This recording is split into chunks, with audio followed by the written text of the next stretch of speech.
Welcome, traveller of the mind. Welcome to this sanctuary of silence and shadow. Before we begin our journey backward through the heavy velvet curtains of time, I invite you to find the most comfortable position your body can imagine. Let the weight of the day slide off your shoulders, dropping away like heavy cloaks falling to the floor, leaving you light, unburdened, and safe. Close your eyes and feel the gentle rhythm of your own breath.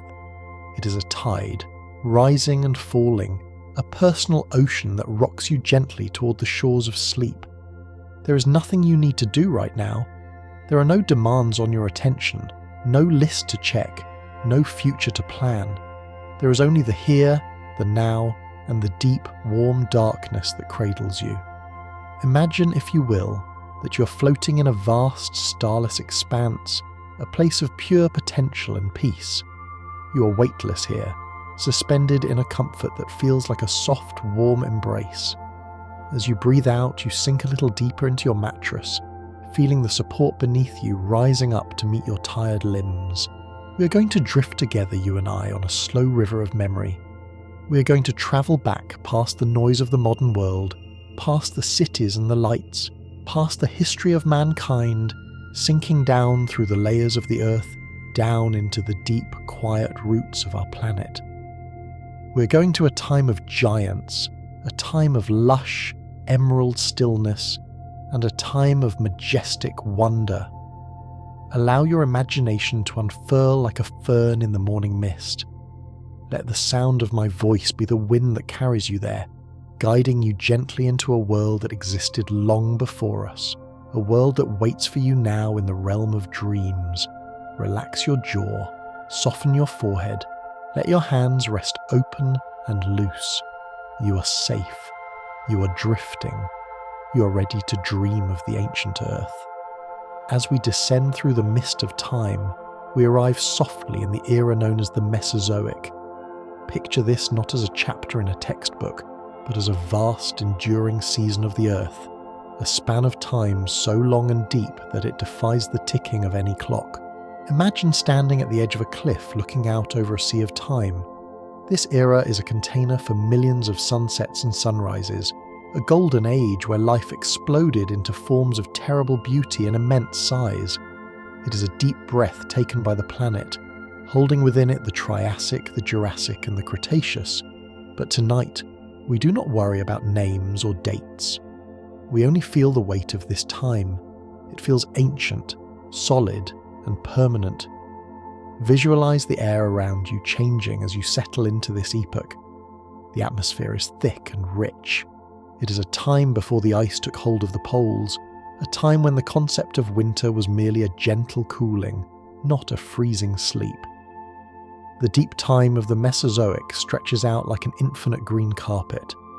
If you could walk through this era, you would walk for millions of years and never see a fence, a road, or a building. You would only see the slow, majestic procession of nature. It is a time of patience. Evolution here moves with the slow deliberation of a glacier, crafting creatures of magnificence over eons. Feel the stillness of this time.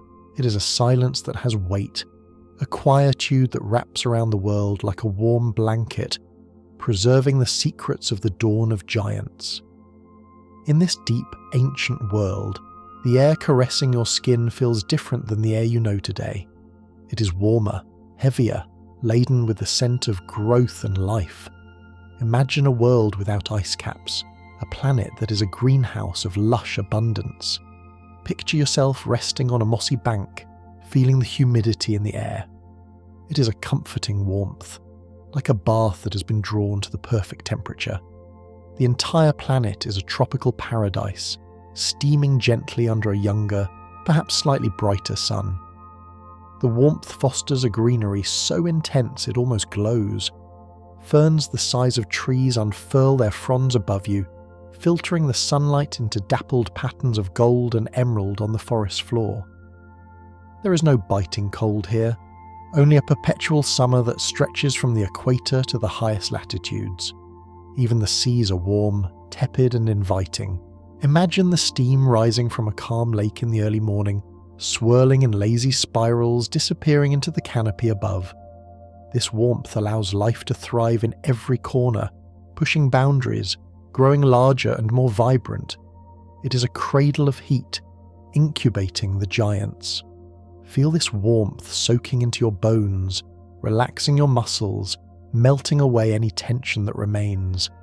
It is the embrace of a feverless tropical eternal afternoon where the sun hangs low and golden, promising that the cold will never come. As you float through this warm, verdant atmosphere, look down at the earth below.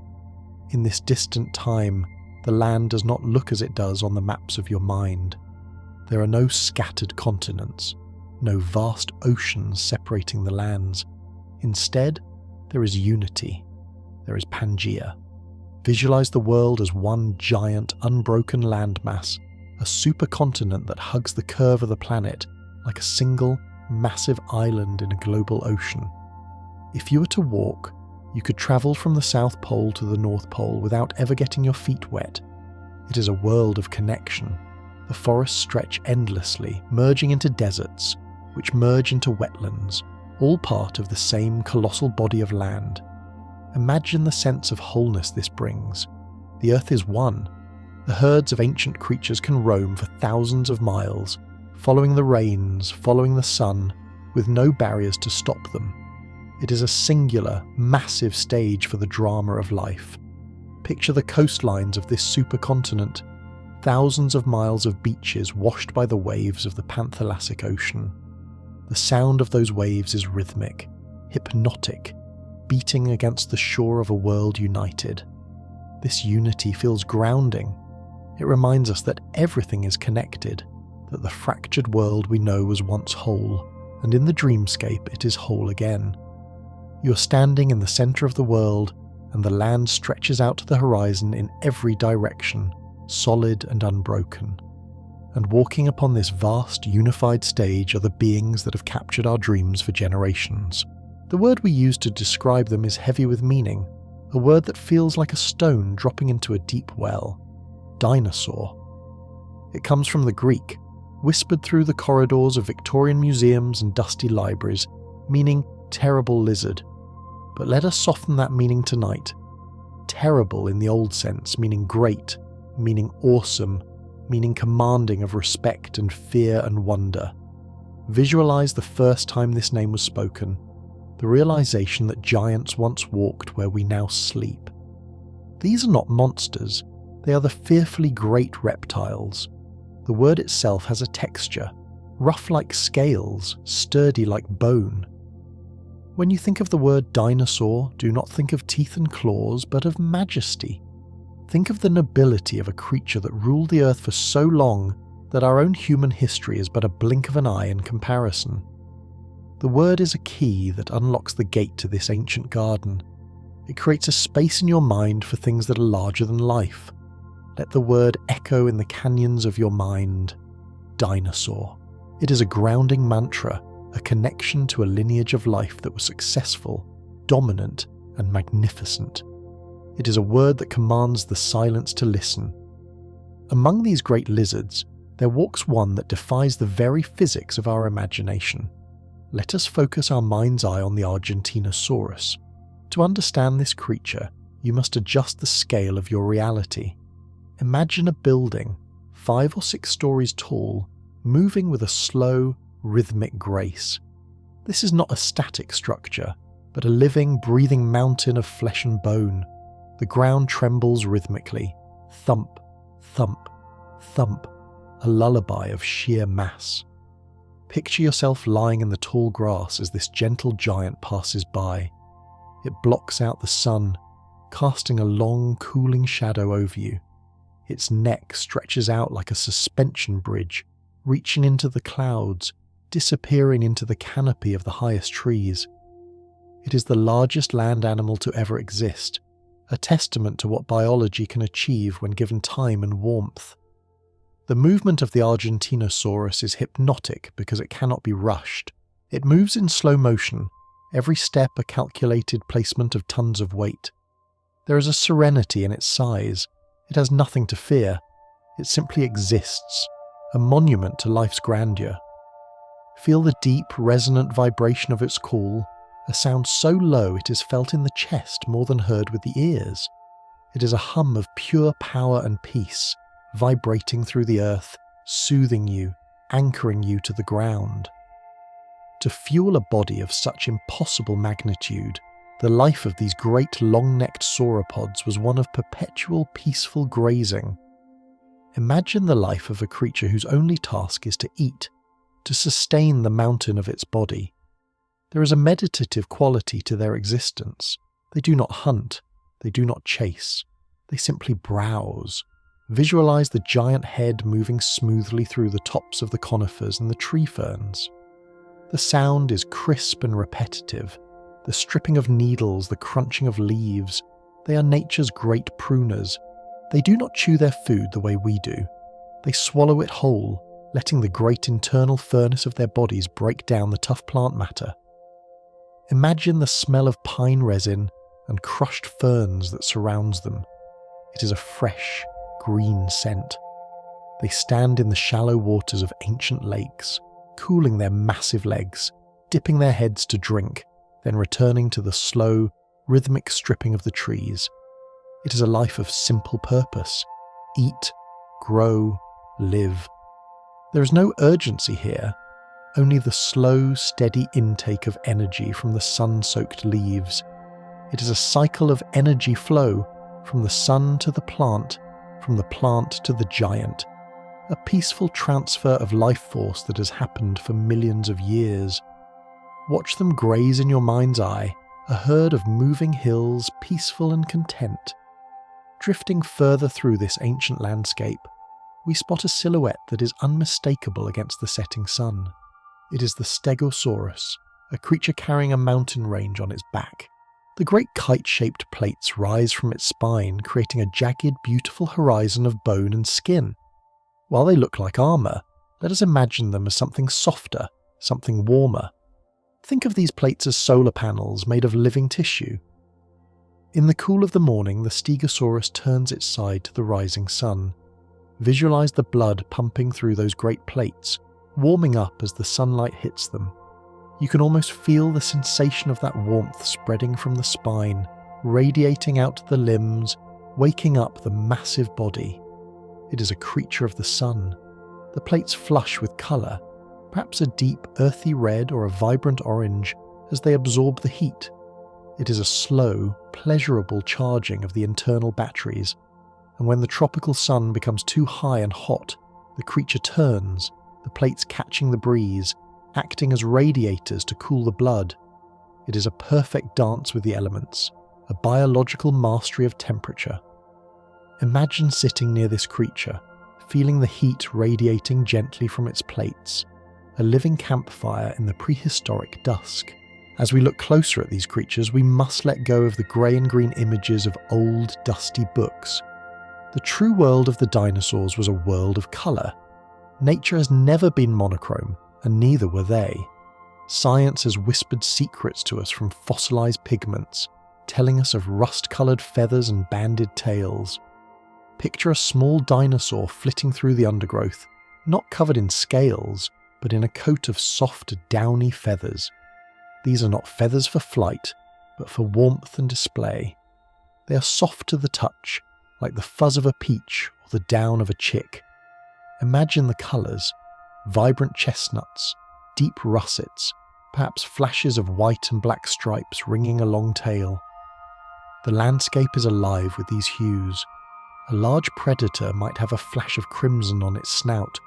A herbivore might have patterns of ochre and slate to blend into the shadows of the ferns. Visualize a world painted by a master artist, where the creatures are as beautiful as the birds in a rainforest. Imagine reaching out your hand and brushing it against the side of a dinosaur, expecting cold, hard scales, but finding instead a layer of warm, soft, colourful fuzz. It is a softening of the image, making them feel more real, more animal, more alive. In this colourful, warm world there is also tenderness. We drift now to a nesting ground, a place of safety and care. Here lies the Maiasaura, a name that translates gently to the good mother lizard. In the soft, muddy banks of a river, she has built a mound, a cradle of earth and vegetation. This is not a creature that abandons its young. Visualize the large, hollowed-out nest, lined with rotting vegetation to keep the eggs warm. The mother is there, hovering, protective, gentle. When the hatchlings emerge, tiny and fragile, she does not leave them. She brings them berries. She brings them soft leaves. Picture the scene. A giant multi-ton creature lowering its great head with infinite delicacy to nuzzle a creature no bigger than a rabbit. There is a soft chirping sound, the communication between mother and child. It is a scene of domestic peace that transcends time. It reminds us that care and love are not new inventions. They are as old as the bones in the earth. Feel the warmth of the nest, the smell of the earth, the feeling of being watched over by something powerful and kind. You're safe here, in the presence of the good mother. As the day of the Mesozoic fades, the sun dips below the horizon of the singular continent, and the sky turns a deep, bruising purple, then a velvet black. But the night sky you see here is not the one you know. We are millions of years in the past, and the galaxy has turned. The constellations are different. The stars are in new and strange arrangements. Look up. The Milky Way is a thick, bright band of diamond dust splashed across the heavens, perhaps brighter than you have ever seen it, for there is no light pollution, no fires, only the dark. And look at the moon. It hangs in the sky, a glowing pearl, but it appears larger, closer. In these ancient times, the moon orbited nearer to the Earth, its gravitational pull stronger, its face more looming and protective. The tides it pulls are higher, the light it casts is silver and intense. Under this alien yet familiar sky, the dinosaurs settle down to sleep. The great herds become mounds of shadow. The night air cools, contrasting with the heat of the day. The silence of the cosmos stretches out above, watching over this world of giants. You are floating under this ancient star field, bathed in the silver light of a closer moon, drifting, drifting, drifting into the deep, timeless peace of the prehistoric night. Under this silver canopy of the ancient night, where the moon hangs heavy and close, the air is alive with secrets that only the darkness knows. As we drift through the shadows of the Cretaceous forests, we become aware of a presence that commands the landscape even in silence. It is the Tyrannosaurus Rex, but tonight, let us not view it with fear. Let us view it with a deep, abiding respect for its design. While its power is legendary, there is a quieter marvel hidden within its massive skull, the power of scent. Imagine the air currents drifting through the dense conifers, carrying invisible ribbons of information. The olfactory bulbs of the Tyrannosaurus are enormous, larger relative to its brain size than almost any other creature to walk the earth. This animal navigates the world through a symphony of smells. Picture the giant resting in a clearing, its eyes closed but its nostrils gently flaring. It reads the wind like a scholar reads a book. It smells the distant rain falling on the mountains. It smells the damp earth of the riverbank miles away. It smells the sleeping herds in the valley. This sensitivity grounds the creature in its environment. It is fully connected, fully aware, existing in a state of hypersensory mindfulness. Imagine having that level of connection, where the wind tells you everything you need to know, where you can close your eyes and simply breathe in the story of the world around you. The breath of the great king is slow, deep, and steady, a rhythmic bellows that calms the night. Nearby, in the deeper shadows of the undergrowth, another set of eyes watches the moon. These belong to the Troodon, a creature that challenges our perception of the mindless lizard. In the soft blue light of the prehistoric night, we see intelligence sparkling. These dinosaurs possessed large, forward-facing eyes, vast orbs designed to drink in the faintest starlight, allowing them to see clearly when others are blind. Visualize the texture of this intelligence. It is sharp, bird-like, and curious. The Troodon does not just react, it observes. Its brain-to-body ratio is high, suggesting a mind capable of problem-solving, perhaps even complex social thoughts. Picture this small, feathered creature perched on a fallen log, tilting its head like a wise owl. It is the night watchman of the Mesozoic. There is a comfort in knowing that even in this ancient wilderness there is consciousness. There is a mind at work that considers, plans, and waits. The silence of the Trudon is not empty. It is a thoughtful silence. It moves with a fluid grace, its feathers dampening the sound of its steps, a ghost in the ferns. Feel the stillness of its focus. It teaches us the power of observation, of sitting quietly in the dark and simply watching the world turn, waiting for the perfect moment, completely at peace with the rhythm of the night. As the night slowly dissolves, turning the sky from obsidian to a soft, hazy indigo, a low, resonant sound begins to vibrate through the misty valleys. It is a sound more felt than heard, a deep thrumming that resonates in your chest. We are waking up to the song of the Parasaurolophus. These gentle herbivores possess a magnificent crest, a long hollow tube extending backward from their skulls, curving like a majestic horn.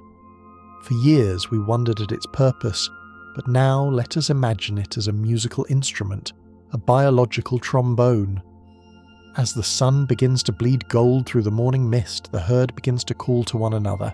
Visualize the air moving through those complex chambers within the crest, vibrating the bone, producing a low-frequency note that travels for miles through the dense jungle. It is a haunting, mournful, beautiful sound, like the lowest note of a cello or a foghorn guiding ships home. This is the music of the dawn. The sound connects the herd, a sonic web of safety and community. Imagine standing in that morning fog, the air cool and wet against your skin, and hearing this ancient choir. It is a vibration of pure belonging. The sound wraps around you, heavy and soothing, a lullaby to welcome the sun. It reminds us that communication is primal, that the need to reach out and say, "I am here," echoes across millions of years. Following the sound of the herd, we drift toward the water's edge, where the river widens into a vast, languid delta. Here, the water is cool, murky, and teeming with life. Breaking the surface is a shape that seems part dragon, part crocodile, a master of the aquatic realm. It is the Spinosaurus, the river giant. Unlike its land-dwelling cousins, this creature finds its peace in the buoyancy of the water. Picture the sensation of weightlessness as this multi-ton animal glides through the river. Its bones are dense, acting as ballast to help it sink and submerge with effortless control. But the most striking feature is the great sail upon its back, a fan of spines and skin standing tall, 6 feet or more into the air. Imagine this sail slicing through the surface of the water, like the fin of a colossal shark catching the early morning rays. Perhaps the sail is used for display, or perhaps, like the Stegosaurus plates, it is a way to regulate temperature. Feel the coolness of the water against its skin, the soothing embrace of the current. To be a Spinosaurus is to float, to let the water carry the burden of your size. It is a life of fluid motion, twisting and turning with the grace of an eel. There is a tranquility here in the river, a separation from the chaotic world on the banks. Down here, suspended in the green gloom of the ancient waterway, there is only the flow, the silence, and the slow, rhythmic paddle of the great tail. On the sandy banks of this river, we find smooth, rounded stones scattered like gems. To the casual eye, they are just rocks, but to the great long-necked sauropods, they are essential tools. We drift now into the concept of gastroliths, stomach stones.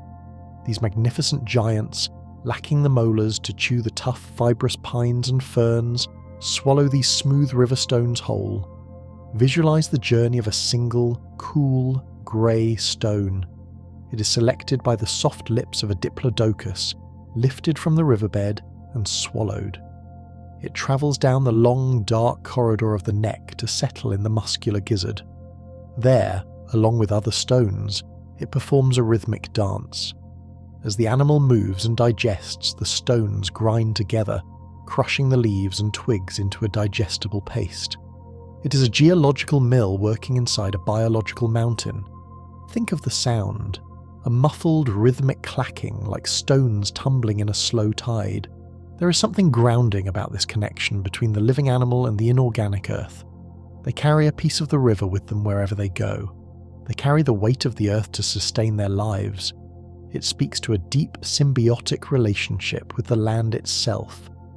The dinosaur does not just walk on the earth, it takes the earth into itself, using the very stones to survive. Leaving the riverbank, we move toward the drier, open plains where a fortress is sleeping. It is the Ankylosaurus, the tank of the Cretaceous. This creature is the embodiment of safety. It is low to the ground, wide and covered from nose to tail in thick, bony armour. These are not just scales, they are osteoderms, bones embedded directly into the skin, forming an impenetrable mosaic of protection.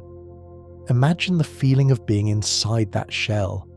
The world outside may be filled with teeth and claws, but in here, under the layers of bone and keratin, you are untouchable. The Ankylosaurus is a creature that does not need to run. It does not need to hide. It simply crouches, hunkers down and becomes a boulder. Even its eyelids are armoured. Visualize the weight of that protection, a heavy, comforting blanket that shields you from all harm. At the end of its tail sits a massive bony club, a counterweight that swings with devastating force if needed, but for now, it rests in the dust. The Ankylosaurus teaches us the art of boundaries. It moves through the world with absolute confidence, secure in its own defense. Feel that sense of security wrapping around you now. You are safe. You are shielded. Nothing can disturb your peace. You are as solid and unyielding as the earth itself. From the solid ground, we lift our gaze upward, defying gravity, drifting toward the impossible azure of the sky. Shadowing the clouds is a creature the size of a small airplane, yet it weighs remarkably little. This is the Quetzalcoatlus, the master of the skies. While not a dinosaur by strict definition, but a pterosaur, it rules the air above them. Stand beneath it and watch it block out the sun. Its wingspan stretches nearly 40 feet, a vast expanse of living leather and muscle. Yet, its bones are hollow, delicate, filled with air sacs. It is a creature of paradox, massive yet light, formidable yet fragile. Imagine the sensation of flight for this giant. It does not flap frantically like a sparrow, it soars. It finds the thermal columns, invisible pillars of warm air rising from the heated land, and rides them. It spirals upward, higher and higher, until the dinosaurs below look like toys.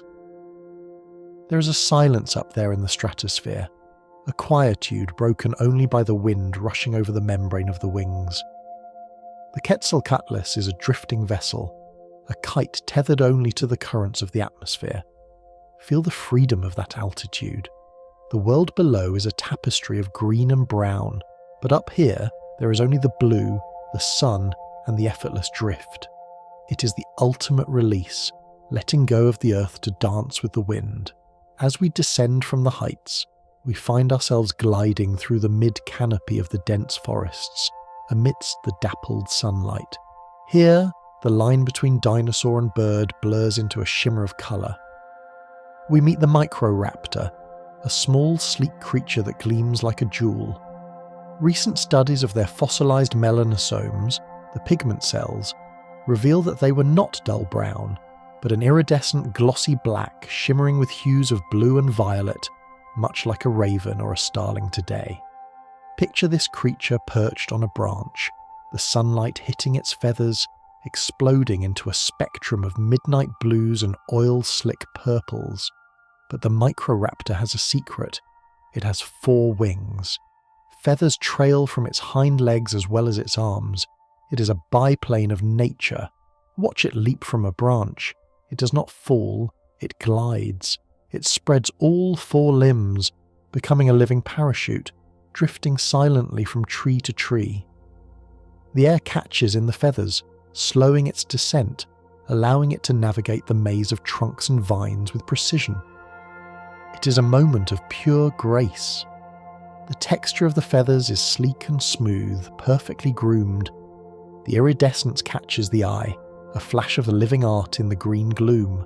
It reminds us that nature loves beauty, that form and function dance together to create creatures of breathtaking elegance. All of these lives, the giants, the gliders, the swimmers, eventually come to a rest, and in that rest, a slow, magical transformation begins. We speak now of the process of fossilization, a journey from biology to geology. It is the ultimate sleep. Imagine a dinosaur settling down into the soft, warm mud of a riverbed, its journey complete. The mud covers it gently, a blanket of sediment that thickens over years, centuries, millennia. The oxygen is shut out, the decay is halted, and then the water, rich with minerals, silica, calcite, iron, seeps into the bones. It is a slow exchange. Molecule by molecule, the organic material is washed away and replaced by stone. The bone does not disappear, it is translated. It becomes a perfect replica of itself, immortalized in rock. Visualize this process happening in the deep dark of the earth. It is a crystallization of time. The creature becomes part of the crust of the planet. It waits in the darkness, encased in stone, preserved for an eternity. There is a profound peace in this permanence. It is not an end, but a change of state, a becoming of something solid, enduring, and heavy. The frantic energy of life is replaced by the stillness of stone, a library of life waiting to be read.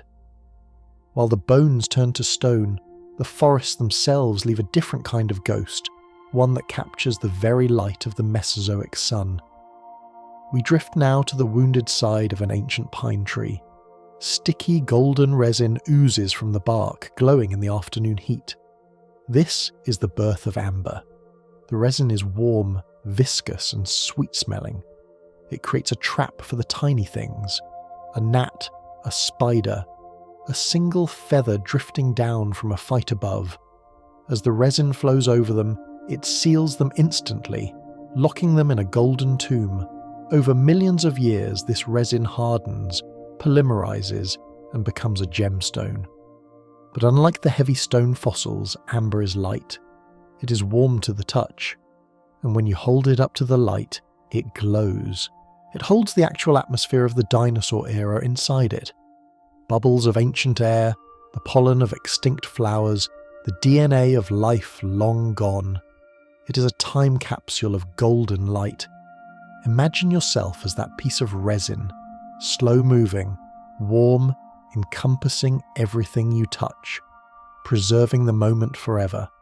You're solidifying the sunlight, keeping the warmth of the Cretaceous day safe through the cold ages to come. It is a suspended moment, a pause button pressed on eternity, glowing with a soft honey-coloured hue that comforts the eye and warms the soul. That golden light of the amber, preserving the warmth of a sun that set millions of years ago, acts as a bridge. It connects the frozen stillness of the resin to the vibrant living forests from which it came. Imagine now the creatures that move through those very forests, the architects of the canopy who relied on these trees for their survival. We drift toward the gentle giants known as hadrosaurs, the duck-billed dinosaurs, grazing peacefully in the dappled shade. To understand the hadrosaur, you must visualize a machine of perfect biological efficiency. These were the cows of the Cretaceous, but designed with an elegance that defies comparison. Focus your mind on their mouths, the gateway to their survival. Inside those broad, duck-like bills lay a marvel of engineering, the dental battery. Picture a mosaic of teeth, hundreds upon hundreds of them, packed together in tight interlocking rows. As one tooth wore down from the tough grit of pine needles and horsetails, another from beneath rose to take its place. It was a conveyor belt of enamel, a perpetual renewal of grinding power. Close your eyes and try to hear the sound of a hadrosaur herd feeding. It is a rhythmic, mesmerizing sound, the steady, grinding friction of thousands of teeth milling through the vegetation. Crunch, grind, swallow, crunch, grind, swallow. It is a sound of contentment, a drone of massive consumption that signifies safety and abundance. The jaw of the hadrosaur is not just a bone, it is a hinge of immense power, sliding back and forth to pulverize the toughest fibers the earth could produce. There is a meditative quality to this endless chewing. It speaks of a life dedicated to the simple, humble act of sustenance, of transforming the green energy of the forest into the muscle and movement of a giant. Feel the peace of that repetitive motion, a slow, steady rhythm that keeps the world turning. From the mature giants grinding away at the tree line, our thoughts drift downward, settling softly onto the warm, sandy soil of a nesting ground. Here, hidden amidst the ferns and rotting vegetation, lie the spheres of potential, the eggs of the sauropods. These are not the fragile oval eggs of a chicken that fits in your palm. These are orbs of heavy, textured calcium, spherical like a grapefruit or a bowling ball, possessing a geometry of perfect strength. Reach out with your mind's hand and touch the surface of one of these ancient eggs. It is rough, pebbled, warm to the touch. The shell is porous, allowing the embryo inside to breathe the rich, oxygenated air of the Mesozoic. Inside this calcium fortress, a miracle is unfolding. A creature that will one day grow to the size of a building is currently curled up, no larger than a cat, waiting for its moment. The ground beneath the nest is kept warm by geothermal heat or the decomposition of leaves, a natural incubator designed by instinct. There is a profound stillness here in the nursery. The embryonic giant sleeps within its sphere, dreaming the first dreams of the earth. Visualize the sheer potential energy contained in that small round object. It is a seed of a mountain. The shell protects it from the world, holding it in a suspension of safety until the time is right. It reminds us that even the largest things begin small, that every giant was once fragile and curled in the dark, waiting for the strength to break through. As we contemplate the timeline of these hatchlings growing into giants, we must expand our perception of time itself. It is easy to think of the time of the dinosaurs as a single event, a snapshot in an album. But the era of these creatures is so vast, so incredibly deep, that it defies our human understanding of history. We must drift into the concept of deep time. Consider the Stegosaurus with its sun-warming plates lumbering through the Jurassic forests. Now consider the Tyrannosaurus rex, the king of the Cretaceous. We often picture them fighting, locked in battle, but in reality they never met, they never breathed the same air. The gap of time separating the Stegosaurus from the Tyrannosaurus is greater than the gap of time separating the Tyrannosaurus from you. Reading this right now, let that sink in. The T-Rex is closer in history to the iPhone than it is to the Stegosaurus. The reign of the dinosaurs was not a kingdom. It was an eternity. It stretched for over 150 million years. Imagine a river of time so wide you cannot see the other side. Civilizations could rise and fall 1,000 times over in the gap between two dinosaur species. This realization brings a sense of humility and awe. The Earth held them for eons. Their stewardship of the planet was stable, enduring, and incredibly long. We are but visitors in a world that was theirs for an age. Feel the weight of that time pressing down, not as a burden, but as a comforting blanket of history. The Earth is old, and it has stories we're only just beginning to hear. Drifting across this vast ocean of time, we encounter a creature that carries the very geology of the Earth on its head. The Pachycephalosaurus appears through the brush, a bipedal walker with a crown of solid bone. The dome of its skull is a masterpiece of thickness, up to 10 inches of dense, shock-absorbing material. Visualize the texture of this dome. It is not sharp or jagged. It is smooth, rounded and bald, rising like a polished stone from the creature's head. Surrounded by a halo of small, decorative knobs and spikes, the dome is the centerpiece of the animal's identity. For years we imagined them crashing heads in violent conflict, but let us soften that image tonight. Think of the dome instead as a tool for gentle ritual. Perhaps they press their heads together, flank to flank, in a shoving match of strength, a slow, deliberate test of will rather than a violent collision. There is a solidity to the Pachycephalosaurus. It carries its own helmet, its own shield. Imagine running your hand over that dome. It feels like touching a warm, living boulder. It represents the ultimate protection of the mind, the safeguarding of the self. The bone is cellular, alive, remodeling itself over time. It tells us that sometimes, to survive, we need to be thick-skinned, hard-headed in the most protective sense, keeping our most vital thoughts safe beneath a layer of impenetrable calm. The landscape these creatures walk through is not populated by the flowers and trees we see in our gardens today. The air is filled with a scent that is distinct, ancient, and strangely familiar. It is the scent of the ginkgo tree. This living fossil, which you can still find in the parks of modern cities, covered the prehistoric world. Picture the unique fan-shaped leaves of the ginkgo fluttering in the Cretaceous breeze. They turn a brilliant, luminous gold in the autumn, creating a carpet of yellow light on the forest floor. The smell of the fruit is pungent, earthy, and strong, a smell that has remained unchanged for 200 million years. When you smell a ginkgo today, you're inhaling the exact same aroma that a triceratops inhaled. It is a sensory time machine. The ginkgo is a survivor. It has no close living relatives. It stands alone on its branch of the evolutionary tree, a solitary guardian of the past. Its leaves are tough, resistant to pests, resistant to time. Visualize a grove of these ancient trees, their golden leaves shivering in the wind. The sound is a soft rustling, a whisper from the deep past. To sit beneath a ginkgo is to sit in the shadow of the Mesozoic. It anchors us to the Earth's history, a living, breathing link that refuses to fade away. Emerging from the golden grove of ginkgo trees, we come face to face with one of the most iconic profiles in history, the Triceratops. But we look past the three horns that give it its name and focus on the magnificent frill that fans out behind its head. This is not merely a shield of bone, it is a canvas of communication. Recent theories suggest that this massive frill, covered in keratin and skin, was richly vascularized, filled with a complex network of blood vessels. Imagine the Triceratops not as a grey tank, but as a creature of changing emotions. When it is calm, the frill is a dull, earthy tone blending with the brush. But when it wishes to display, to attract a mate or ward off a rival, it can flush the frill with blood.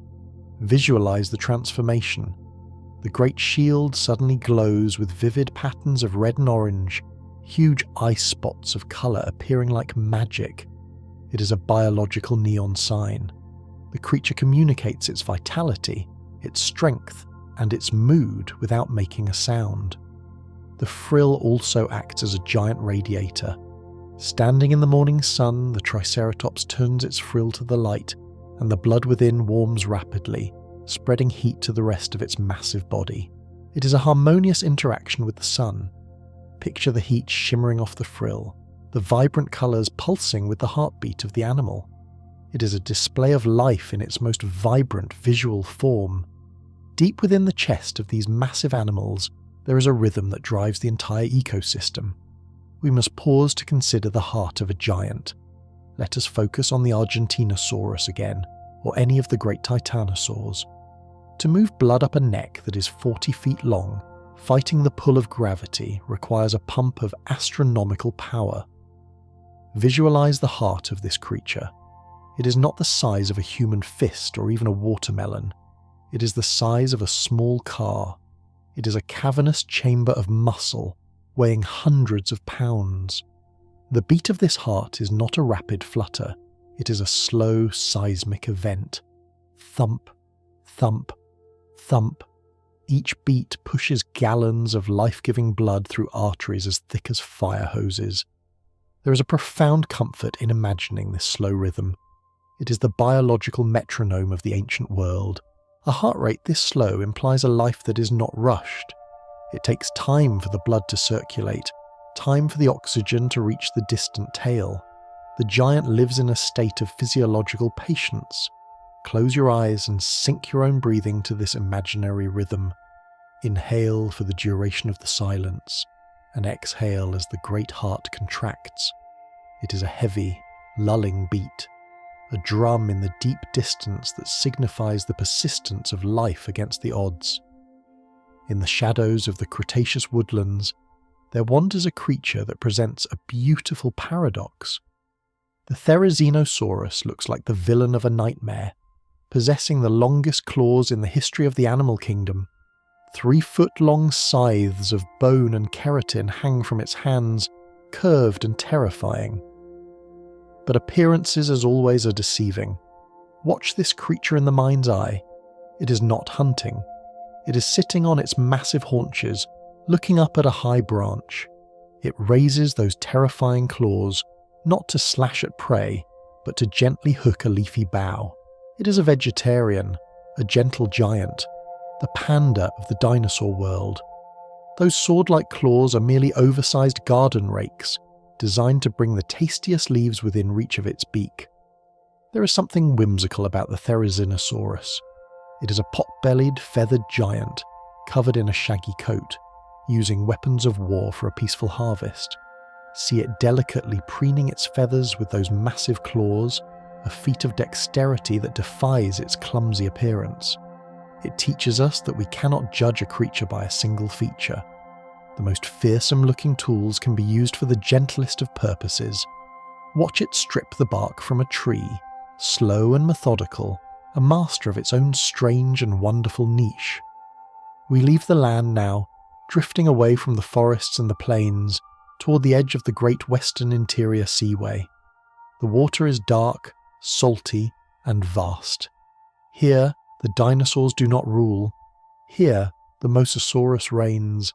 It is not a dinosaur, but a marine reptile, a cousin to the monitor lizards, fully adapted to a life in the abyss. Visualize the Mosasaurus moving through the water. It does not paddle like a dog, it undulates. Its body is long and serpentine, moving in S-shaped waves, much like a giant snake or a crocodile.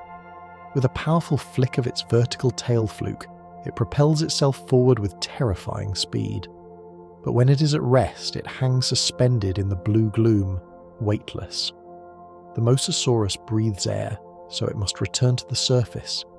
Imagine the moment it breaks the waterline, a spray of mist as it exhales, the sound of a great lung refilling, and then the silent, smooth descent back into the dark. It is the Leviathan of the deep. Its jaw has a second set of teeth on the roof of its mouth, designed to grip slippery prey.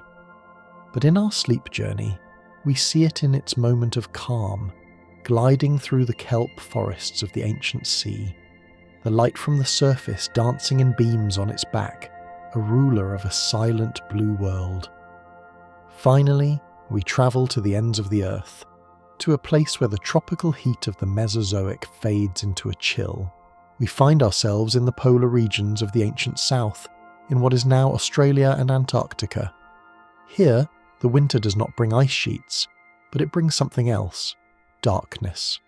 For months, the sun does not rise, and yet, life endures. Meet the Leolinosaura, a small, hardy dinosaur built for the polar night. These creatures are wrapped in thick coats of primitive fuzz to ward off the chill. But look at their faces. Their eyes are enormous, disproportionately large for their heads. These are eyes evolved to capture the faintest glimmer of light in the perpetual twilight of the polar winter. Imagine the Leolinosaura huddled together in a burrow, a ball of warmth in the cool earth. Above them, the sky is not black, but painted with the aurora australis, great curtains of green and violet light dancing across the stars. These dinosaurs do not migrate, they endure. Some scientists believe they may have entered a state of torpor, a hibernation-like sleep to pass the long darkness. Picture them slowing their heart rates, curling their tails around their noses, and drifting into a deep restorative sleep that lasts for months. They are the ultimate sleepers of the ancient world. They wait for the return of the sun with infinite patience, dreaming under the dancing lights of the southern sky. Let their hibernation guide you. Like the Dinosaurs, you are safe, warm, and ready to drift into the long, peaceful night. As the long polar night begins to recede, and the first hint of a pale, watery sun touches the horizon of the ancient south, we remain in this realm of cold beauty. The ice crystals on the ferns begin to melt, turning into diamond droplets that slide silently to the earth. Here, in the early Jurassic of Antarctica, walks a creature that carries the very spirit of this frozen landscape upon its brow. It is the Cryolophosaurus, a name that whispers of the chill, meaning frozen crest lizard. Visualize this predator, not as a monster of the tropics, but as a king of the cool mist. Upon its head sits a magnificent crest of bone, curling forward like a Spanish comb or a frozen wave of water caught in mid-break. In the pale light of the Antarctic dawn, this crest catches the weak sun, perhaps glowing with a display colour of pale blue or muted violet, mimicking the shadows of the ice. The air here is crisp, filling the lungs with a sharp, invigorating chill. The Cryolophosaurus moves with a sure-footed grace across the frost-hardened ground. Its breath plumes out in white clouds, rhythmic puffs of steam that mark its passage through the cold air. There is a dignity to this creature, a resilience. It reminds us that life can flourish even in the chill, that warmth can be found within, even when the world outside is cold. Imagine the texture of that bony crest, cool, smooth, and ornamental, a crown worn by the ruler of the southern snows. As the seasons shift and the world warms, the ice melts into rivers, and the rivers flow toward the lush green heart of the continents. As we move inland, we begin to smell a fragrance that has never existed before in the history of the world. For millions of years, the earth smelled of pine, dirt, rain, and fern. But now, in the Cretaceous, a new scent drifts on the breeze, sweet, heavy, and citrusy. It is the scent of the magnolia. We are witnessing the blooming of the very first flowers. These are not the delicate, fragile petals of a rose, but robust, thick, waxy structures designed to endure. Imagine standing in a grove of these ancient angiosperms. The flowers are large, cup-shaped, and creamy white, glowing softly in the verdant shade. Reach out and touch a petal. It feels thick and smooth, like fine leather or cool velvet. Because the delicate bees have not yet evolved to partner with them, these flowers are built to be pollinated by beetles. They are strong, resilient, and ancient. The scent is overpowering in the best possible way, a rich, lemon-vanilla perfume that saturates the humid air. Breathe it in. It is the perfume of a new beginning, the smell of the world waking up to colour and complexity. It marks a softening of the landscape, a decoration of the green canvas with strokes of white and ivory. It is a sensory invitation to relax, to inhale the sweetness of the first spring. Deep within this fragrant forest, the giants are moving. We return our gaze to the long-necked sauropods, the Diplodocus and the Brachiosaurus, and we ponder the mystery of their lightness. How does a creature the size of a warehouse not collapse under its own weight? The secret lies hidden deep within their bones, a marvel of biological engineering known as pneumatization. Visualize the vertebrae of a giant sauropod. From the outside, they look like solid pillars of stone, but if you were to look inside, you would find a honeycomb. The bones are not solid. They are filled with air pockets, vast caverns, and intricate lattices of bone that make them incredibly light for their size. These dinosaurs are, in a sense, inflated. They are filled with the breath of the world. Air sacs from their lungs extend into their necks, into their chests, making them buoyant in the atmosphere. Imagine the sensation of this lightness. Though they are heavy, they carry an internal balloon that lifts them up. It is a feeling of being grounded yet airy, substantial yet spacious. As they walk, they are not dragging their weight. They are floating on a cushion of air and bone. Let this image fill your own body. Feel your bones becoming light, hollow, and filled with breath, lifting you up, releasing the heaviness of gravity, allowing you to stand tall with no effort at all. In the shadow of these light-boned giants, we find a smaller creature, misunderstood for decades, huddled over a mound of earth. This is the oviraptor. Its name means egg thief, a slander given by scientists who first found it atop a clutch of eggs, assuming it was stealing them. But time has revealed the tender truth. It was not stealing, it was protecting. See the oviraptor now, not as a thief, but as a devoted guardian. It is bird-like, covered in a coat of thick, shaggy feathers. It sits atop the nest, spreading its long winged arms to cover the eggs, shielding them from the sun, the rain, and the eyes of predators. The arrangement of the fossilized skeleton shows a creature that died protecting its unborn young, shielding them with its own body even as the sandstorm came to bury them. Feel the warmth of that embrace. The feathers create a pocket of humid, safe air for the eggs. The mother's heartbeat rhythms against the shells, a constant drum of reassurance. It is a scene of absolute, selfless love frozen in stone. The oviraptor teaches us that appearances can be deceiving, and that at the heart of survival is the instinct to care, to cover, and to keep warm. You are safe in this image, huddled under the soft, protective wing of history, shielded from the elements. The weather that the oviraptor shields its young from leaves its own mark on the world. We drift now to a mudflat on the edge of a prehistoric lake, where the sky has turned a bruised purple. The air grows heavy and electric. A storm is breaking, but we do not focus on the lightning. We focus on the mud. Raindrops, fat and heavy, begin to fall from the Cretaceous sky. Plip, plop, splat. Each drop hits the soft, receptive silt, creating a tiny crater, a pockmark in the earth. The shower passes quickly, the sun returns, and the heat bakes the mud into stone before the water can wash the marks away. We have found fossilized raindrops. Think of the delicacy of this preservation. The rock records not just the bones of the giants, but the fleeting weather of a Tuesday afternoon 100 million years ago. We can see the direction of the wind in the slant of the crater rims. We can hear the sound of that ancient rain if we listen closely to the stone. It is a whisper of water, a soothing white noise that has echoed through the ages.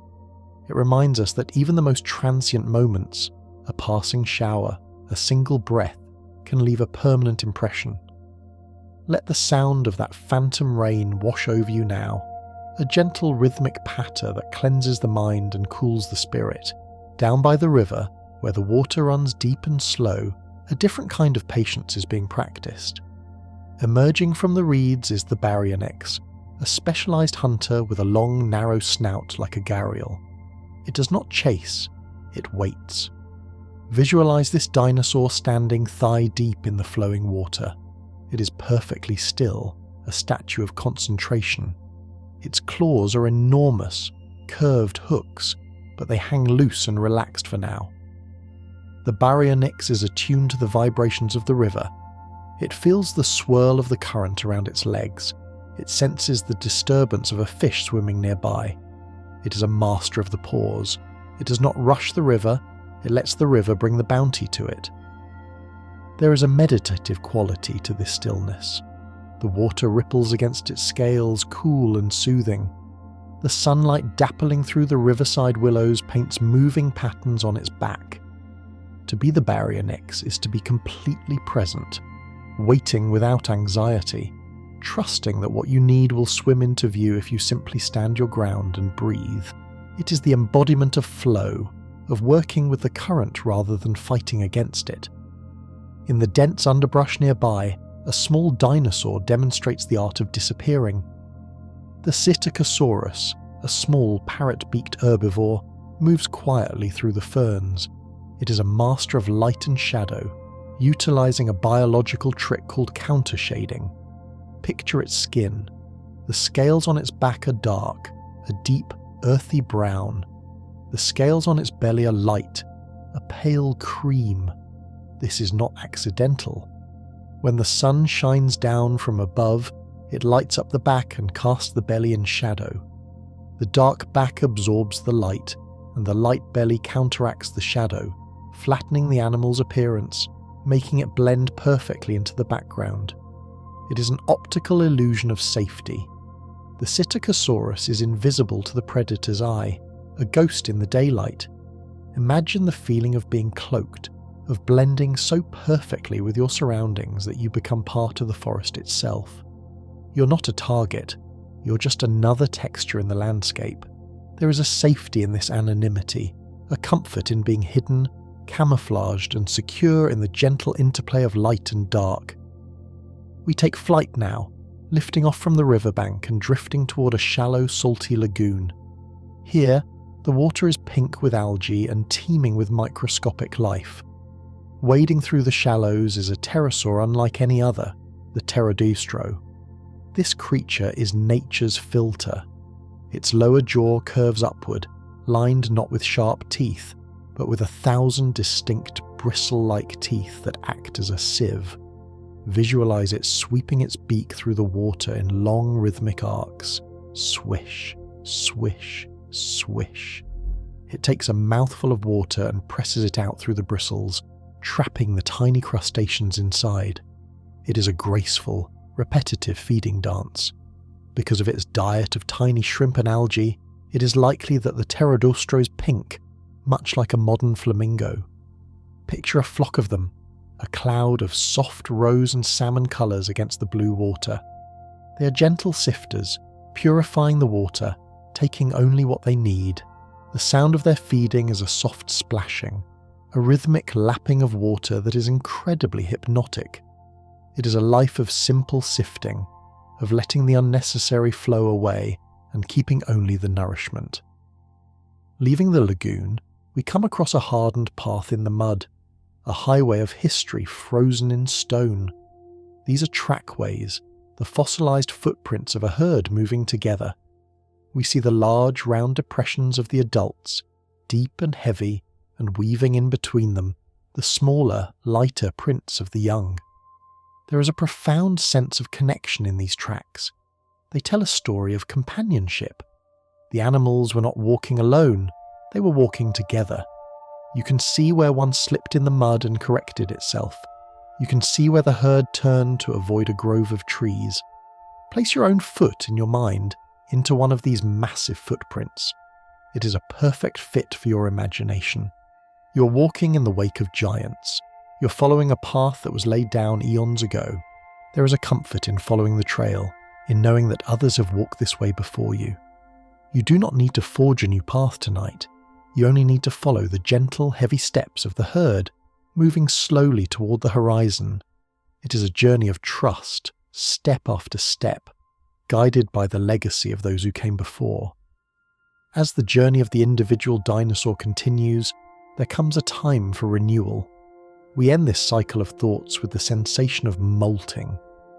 Like all reptiles, dinosaurs likely shed their skin to grow. Picture a creature rubbing against the rough bark of a cycad tree, an itch that asks to be scratched. The old skin, dull and faded, begins to peel away. It is tight, restrictive, a shell that no longer fits the expanding soul within. As it peels back, it reveals the new scales underneath, glossy, vibrant, and sensitive. Imagine the immense relief of this release, the feeling of the cool air touching the new skin for the first time. It is a physical shedding of the past, of old scars, of the wear and tear of yesterday. The dinosaur steps out of its old self and walks away, leaving the ghost of its former shape behind in the grass. It is fresh, renewed, and bigger than before. Feel this shedding in your own mind. Let the worries of the day, the stress of the week, flake away like old skin. They are no longer part of you. You're stepping out of them, emerging soft, new and clean, ready to rest in the comfort of your own growth. You're renewed, you're free, you're ready to sleep, freed from the confines of the old skin, basking in the sensation of renewal. We turn our attention to the magnificent engineering of balance that allows these giants to move with such unexpected grace. We often picture the carnivorous giants, the theropods, as front-heavy monsters of teeth and muscle. But to understand their movement, you must visualize a perfect fulcrum, a seesaw made of bone and sinew. This is the miracle of the tail. Picture a Tyrannosaurus walking. It does not drag its tail, it holds it aloft, a massive muscular beam extending straight back. This tail is the counterbalance to the massive head. It is a lesson in equilibrium. For every ounce of weight in the skull, there is an ounce of weight in the tail, keeping the centre of gravity precisely over the hips. Imagine the feeling of that perfect balance. There is no strain, no tipping forward or backward. It is a state of physical harmony. As the animal turns, the tail swings wide, acting as a rudder, a counterweight that steers the massive ship of the body through the air. Visualize the swaying motion of this tail, moving in a slow, rhythmic figure 8 with every step. It anchors the creature. It is a heavy, grounding force that allows for agility. Feel that sense of balance within yourself now. Your spine is the center, your body is aligned, and you are held in a state of perfect weightless suspension, supported by the physics of your own structure. As the heavy footsteps of the giant fade into the soft earth, a different sound rises to fill the silence. It is a sound that has existed since before the dinosaurs and continues long after them. The hypnotic drone of the insect world. The Mesozoic air is thick and warm, a perfect amplifier for the song of the cicadas and the beat of dragonfly wings. But here, the singers are giants in their own right. Visualize a dragonfly with the wingspan of a hawk, hovering over a stagnant pool. The sound of its wings is not a buzz, but a low thrumming hum, like a fan spinning slowly in a warm room. The forest is alive with this white noise.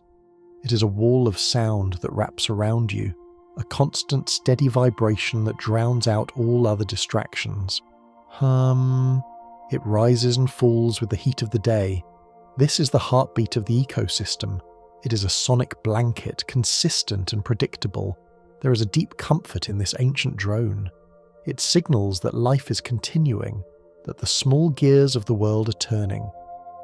Let this low-frequency hum fill your mind. It pushes away the sharp, spiky thoughts of the modern world, smoothing them out into a single, continuous line of sound that lulls you deeper into the drift. Focusing on the small details within this humming forest, we look down into a clutch of eggs nestled in the roots of a great conifer. For a long time, we imagined all dinosaur eggs were a plain, chalky white. But the vibrant reality of the past was far more beautiful. We drift now to the nest of a creature like the Heywania, a relative of the oviraptor, and we see something that looks like jewels scattered in the dirt. These eggs are not white. They're a deep, calming blue-green, the colour of a robin's egg or a piece of polished turquoise. The pigment, biliverdin, has painted them to blend in with the shadows of the leaves. Visualize the sunlight filtering through the canopy, catching the curve of these blue eggs. They glow softly against the dark brown of the nesting soil. It is a scene of artistic perfection. The mother has laid a circle of gemstones. The colour suggests a connection to the birds that will one day inherit the earth. It is a soft, cool colour, one that the eyes can rest upon without strain. Imagine holding one of these blue eggs. It is smooth, heavy, and warm. The colour is soothing, a reminder that beauty is a fundamental part of life's design. In the rough, wild world of the Cretaceous, there is this pocket of delicate, colourful order. Lifting our eyes from the ground to the sky, we gaze up at the neck of a sauropod, towering 40 feet above us. We wonder, how does it hold that head up all day? Does it not get tired? The answer lies in a marvellous anatomical ribbon called the nuchal ligament. This is not a muscle that burns energy. It is a giant elastic cable running from the back of the skull down to the shoulders. Think of it like the cable of a suspension bridge or a massive rubber band. When the dinosaur lowers its head to drink, the ligament stretches, storing energy. When it lifts its head back up, the ligament snaps back, doing most of the work passively. It is a mechanism of pure relaxation. The animal can stand with its neck horizontal for hours without engaging a single muscle, simply hanging its head on this elastic strap. Imagine having that kind of support for your own head and neck. Visualize a strong, warm band of energy supporting you, taking all the weight off your shoulders. You do not need to hold yourself up. You can let go. The structure holds you. The tension melts away as you realize that gravity is being countered by this natural, effortless suspension. Deep inside the bones that hang from that ligament, the passage of time is being recorded. If we could look into the microscopic structure of a dinosaur's leg bone, we would find a series of rings, just like the rings of a tree. These are called lines of arrested growth, or lags. They tell the story of the seasons. During the warm, wet season, the dinosaur grows fast, laying down thick, porous bone. During the dry season or the cold winter, growth slows down, creating a dark, dense line. The dinosaur's body is a clock, ticking in sync with the rhythm of the planet. Visualize these concentric circles radiating out from the center of the bone. They are circles of patience. They show us that life is not a sprint, it is a cycle of activity and rest. Even the largest animals on Earth had to pause, to slow down, to wait for the season to turn. Your own body has its rhythms, its times of growth and its times of rest. There is a comfort in seeing this pattern written in stone. It validates the need to slow down. It validates the winter of the body. You're simply following the ancient law of the lags, pausing your growth to conserve your energy, waiting peacefully for the next spring. We typically imagine reptiles as cold and scaly, but the sky above us is filled with soft, warm fuzz. The pterosaurs, the rulers of the air, were not naked, leather-winged creatures. They were covered in a coat of unique filaments called pycnofibers. Picture a small pterosaur, perhaps a sordis or a geholopterus, landing on a branch near you. It looks less like a lizard and more like a bat or a teddy bear. Its body is covered in a thick, dense coat of fur-like, down to keep it warm in the chilly air of high altitudes. Imagine the texture of this coat. It is softer than hair, more like the underfluff of a chick. It traps the heat against the body, creating a personal microclimate of warmth. Visualize stroking the back of this creature. Your fingers sink into the deep, soft fibers. It is a tactile comfort, a reminder that the past was soft to the touch. The creature fluffs itself up, expanding the air in its coat, a ball of warmth against the cool evening breeze. It invites you to seek your own warmth, to pull the covers up, to create your own layer of insulation against the world.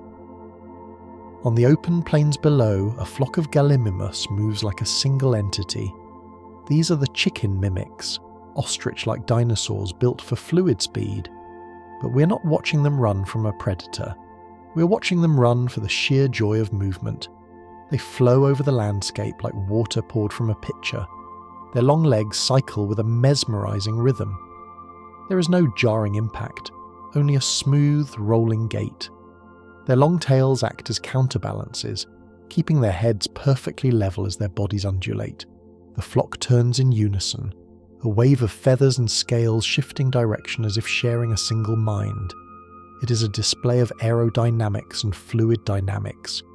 Imagine being part of that flock. You're moving effortlessly, carried by the momentum of the group. The wind rushes past you, cooling your skin. There is no resistance, only flow. You're gliding over the earth, your feet barely touching the ground. It is the freedom of the runner, the trance of the marathon, where the mind goes blank and the body simply moves. Left, right, left, right. A pendulum of pure kinetic energy swinging across the plains. We travel now to a place of ultimate preservation, deep in the sediments of an ancient seaway.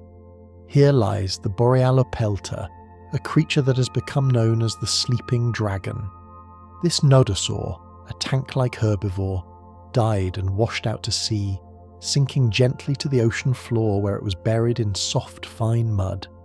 The preservation is so complete that we can still see the texture of its skin, the sheaths of keratin on its spikes, even the contents of its last meal. But what is most captivating is its pose. It looks exactly as if it is sleeping. It is curled slightly, its heavy armour resting on the ground, its eyes closed in a slumber that has lasted for 110 million years. It is a statue of eternal rest. Visualize this creature lying in the dark, silent waters, slowly being turned to stone. It is the ultimate heavy sleeper. Nothing disturbs it. The continents shift, the oceans rise and fall, the meteors strike, but the sleeping dragon remains, encased in its protective armour, lost in a dream of the Cretaceous. It anchors us to the concept of deep, unbreakable rest. You too can sink into the mattress like the Borealopelta sank into the seabed, heavy, solid, and undisturbed. Hidden within the chests of the theropods, including the mighty T-Rex and the fluid Gallimimus, is a small, V-shaped bone that connects them directly to the birds at your window feeder. It is the furcula, the wishbone. For a long time we thought this was unique to birds, but it is a gift from the dinosaurs. This bone acts as a spring. As the animal walks or flies, the wishbone flexes, storing elastic energy and then releasing it, helping to pump air through the lungs. It is a biological shock absorber. Visualize this delicate arch of bone sitting in the center of the chest. It is flexible, resilient, bending without breaking. It represents the potential for flight, even in those who stay on the ground. It connects the heavy earth dwellers to the freedom of the sky. Feel that spring in your own chest, a lightness in the center of your being. It is a space of breath and flexibility. With every inhale, the chest expands. With every exhale, it relaxes. The wishbone reminds us that we are built to be resilient, that we can bend with the stresses of life and snap back to our true shape, ready to take flight in our dreams. Surrounding these creatures, forming the backdrop of their lives, are the cycads. These are the ancient plants, the rough-hewn ancestors of the palm. They do not have the soft bark of a birch or the smooth skin of a beech. They are textured, rugged, and prehistoric. Visualize the trunk of a giant cycad. It looks like a pineapple pattern of diamond shapes, rough and scratchy, the scars of old leaves that have fallen away. To touch it is to touch a surface that provides friction and grounding. The leaves at the top are stiff and waxy, arranging themselves in a rigid crown. They rattle softly when the wind blows, a dry, raspy sound like sand shaking in a gourd. This is the texture of the Mesozoic. It is not soft and yielding, it is tough and enduring. Imagine leaning your back against the rough trunk of a cycad. It is a solid support. It scratches an itch you didn't know you had. It is an anchor point in a world of soft mud and water. The plant stands firm, rooted deep in the earth, a testament to survival. It invites you to find your own root, your own solid place against which you can rest your weight and let the world go by. Resting against the rough, anchoring trunk of the cycad, we lower our gaze from the scratchy bark down to the earth itself, where the weight of the world meets the soil. Here, planted firmly in the prehistoric dust, are the feet of the sauropods. To understand the true nature of these giants, we must look at how they touch the ground. They did not walk on toes like a dog or flat-footed like a human. They walked on living pillars. Visualize the structure of a brachiosaurus foot. It is a masterpiece of weight distribution, resembling the foot of a modern elephant but on a scale of grandeur. Beneath the bones of the foot lies a thick, fibrous cushion, a massive pad of fat and connective tissue. This is a biological shock absorber. Every time the multi-ton animal takes a step, this fatty heel expands, spreading the impact, dampening the vibration, and silencing the tread. Imagine the sensation of walking on pillows. Despite their size, these creatures could move with surprising stealth, their footsteps muffled by these soft, yielding soles. On the front feet, the toes are arranged in a vertical column like a horseshoe, but on the hind feet there is a singular detail that catches the eye, one large, curved claw on the inner toe. It is not for fighting, but for grip. Visualize the giant slowly wading through a mudflat.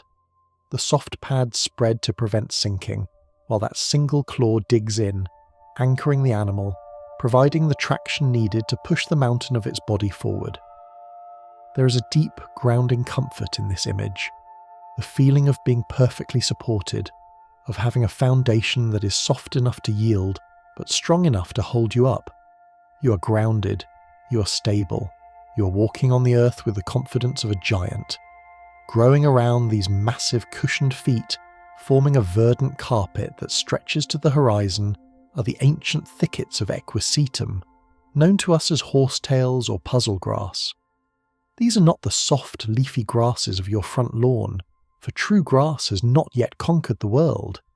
These are vertical, jointed reeds, standing like miniature green columns. Picture a forest of them, standing waist-high, a sea of green spikes.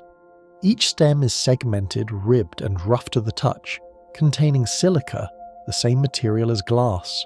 If you were to run your hand through a patch of equisetum, it would rustle with a dry, papery sound. Shh, shh, shh. It is the sound of dry parchment rubbing together. These plants are the survivors of the coal swamps, simple and elegant. They grow in dense clonal colonies, creating a barrier of vertical lines that confuses the eye. Imagine lying down in a field of these ancient reeds. You're hidden from the world, surrounded by a million green bars that filter the sunlight into vertical stripes. The smell here is distinct, green, watery and slightly metallic due to the silica. It is the smell of a raw, primal greenhouse. The equisetum does not flower. It releases spores from a cone at its tip, a fine yellow dust that drifts on the wind. Watch the dust float in the lazy afternoon air, settling on the green stems, a golden powder coating the simple geometric perfection of the marsh. It is a landscape of order and repetition, a fractal pattern of green that soothes the busy mind. Moving through these dense thickets, pushing the reeds aside with powerful arms, is the iguanodon. This creature is a bridge between two worlds, capable of walking on 2 legs or 4. But we focus now on its hands, and specifically, its thumb. The thumb of the iguanodon is a conical spike of bone, sticking out perpendicular to the rest of the hand. For decades, we pictured this as a stiletto weapon, a dagger for defense. But let us soften that image. Let us imagine the thumb as a tool of dexterity and domesticity. The iguanodon is a browser, a seeker of seeds and fruits. Visualize the animal using this rigid thumb to peel the tough rind off a prehistoric fruit, or to hook into the bark of a tree to strip away the nutritious inner layer. It is a multi-tool. The rest of the fingers are fused into a hoof-like pad for walking, and the pinky is long and flexible for grasping, but the thumb is the anchor. Watch the animal gently manipulating a cycad cone, using the spike to pry open the scales to reach the seeds inside. It is a scene of quiet foraging. The spike is not for war. It is for opening the world, for unlocking the food hidden in the tough shells of the Cretaceous. It reminds us that strength can be applied with precision, that a tool can be both powerful and gentle.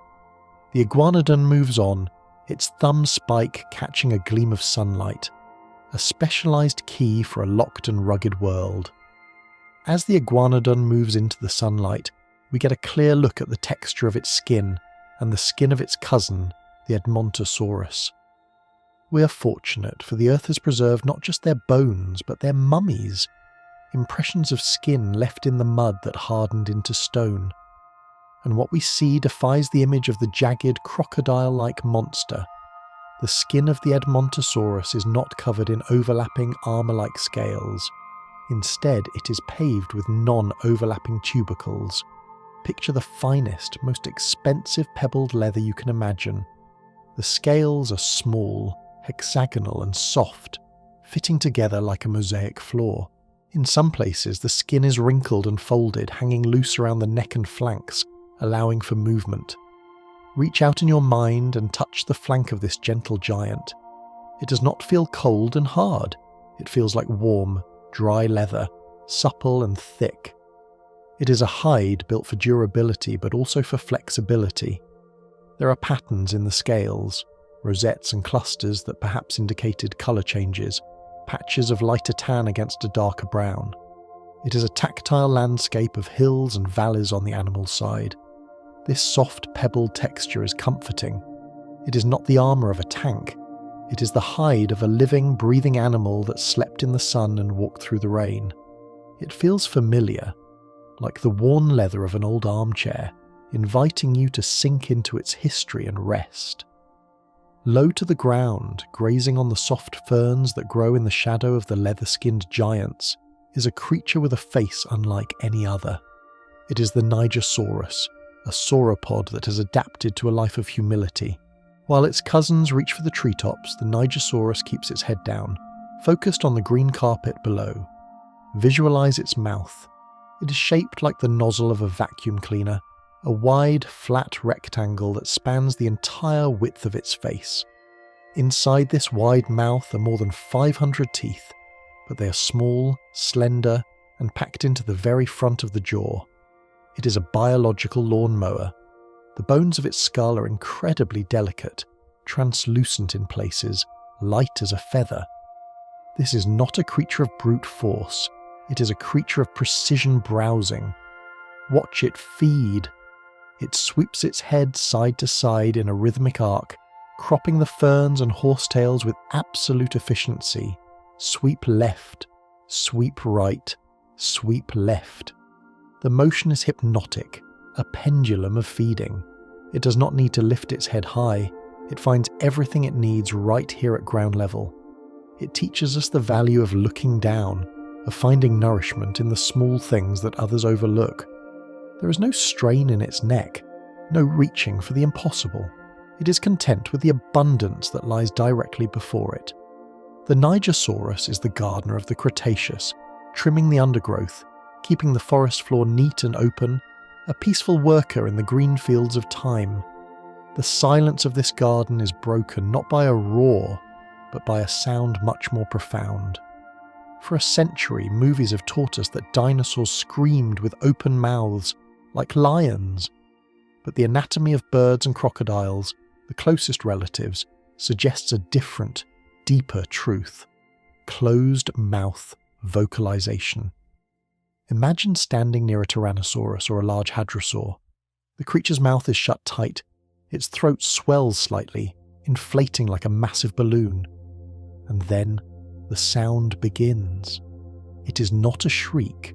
It is a purr, a low-frequency thrum that starts in the animal's chest and radiates outward. It is felt in your stomach before it is heard in your ears. It is similar to the sound of a dove cooing or an alligator bellowing in the swamp, but magnified 1,000 times. This infrasound travels for miles, passing through the dense forest, vibrating the ground. It is a communication of presence. It is a soothing, enveloping vibration, like the cat's purr, but on a geological scale. It resonates with the water in your body.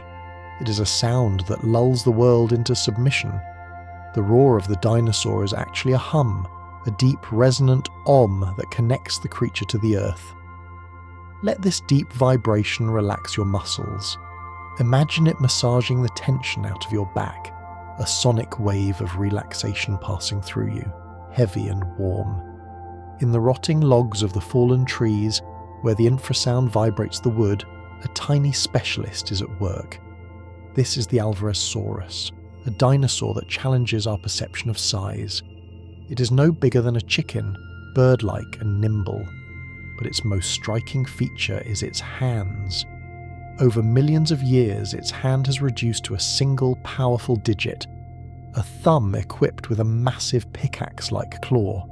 It looks strange, almost impossible, but it is nature's perfect tool for a specific job. The Alvarezsaurus is a termite hunter.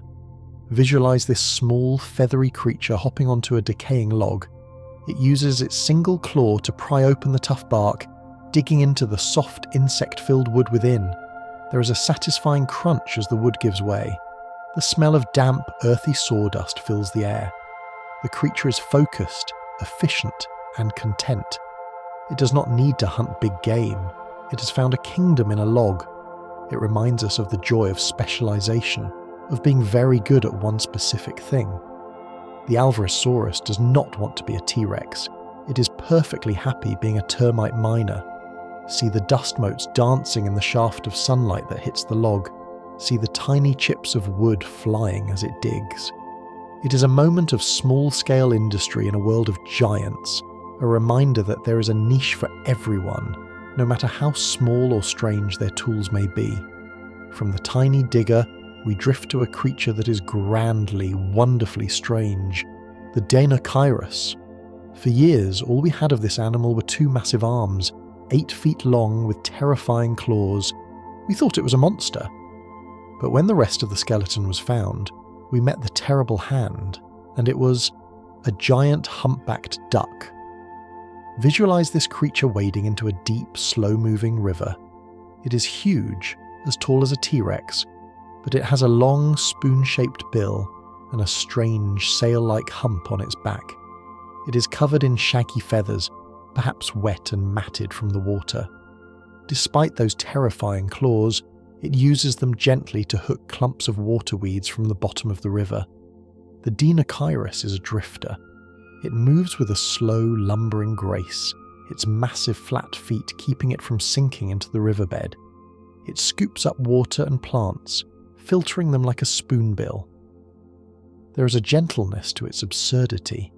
It looks like a creature designed by a committee of abstract artists, part camel, part duck, part bear, but it moves with the elegance of a swan. It floats in the water, buoyant and bobbing. It eats fish, it eats plants, it eats whatever the river offers. It is the ultimate omnivore, peaceful and adaptable.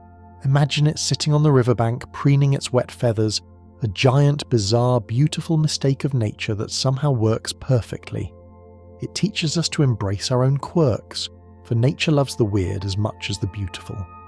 Inside the bodies of these large creatures, near the base of the spine, lies a structure that gave rise to one of the most persistent myths in paleontology, the second brain.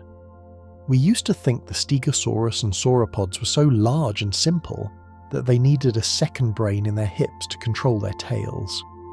We know now that this wasn't a brain, but something perhaps even more comforting, the glycogen body. Visualize a hollow space in the vertebrae above the hips, filled not with grey matter, but with a rich, energy-dense tissue. This is a biological battery.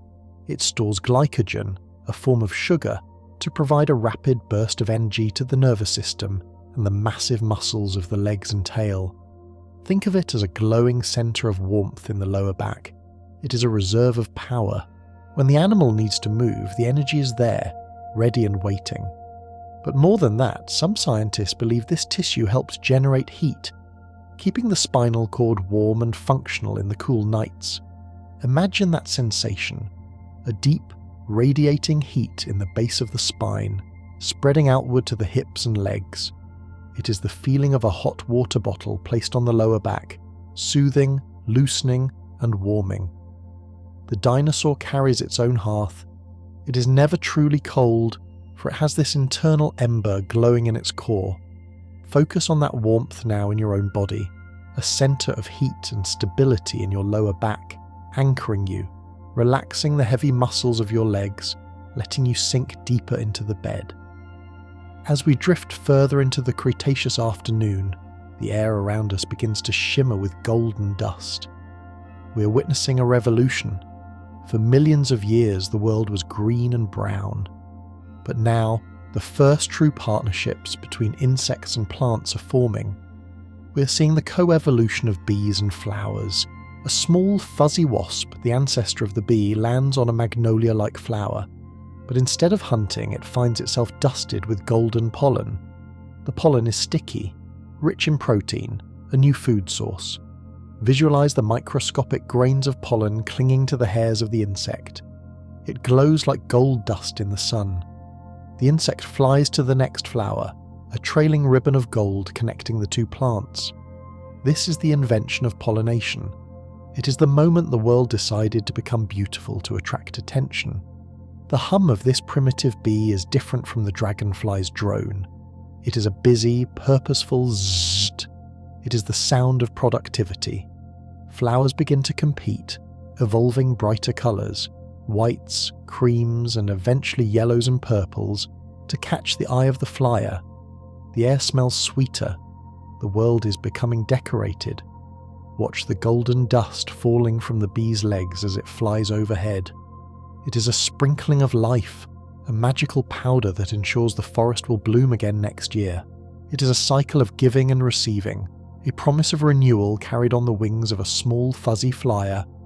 The world is soft, sweet, and covered in a fine layer of golden sleep. That golden dust falling from the legs of the first bees drifts down through the warm air, settling not just on the broad waxy leaves of the magnolias, but also onto a new, revolutionary texture rising from the soil. For eons the ground was covered in moss, ferns and leaf litter, but here, in the shadow of the titanosaurs, we witness the birth of the emerald carpet.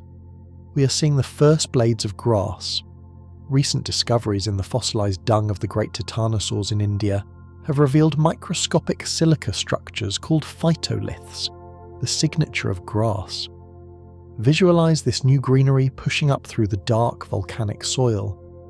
These are not the manicured lawns of today, but wild, tufted clumps of green, soft and yielding.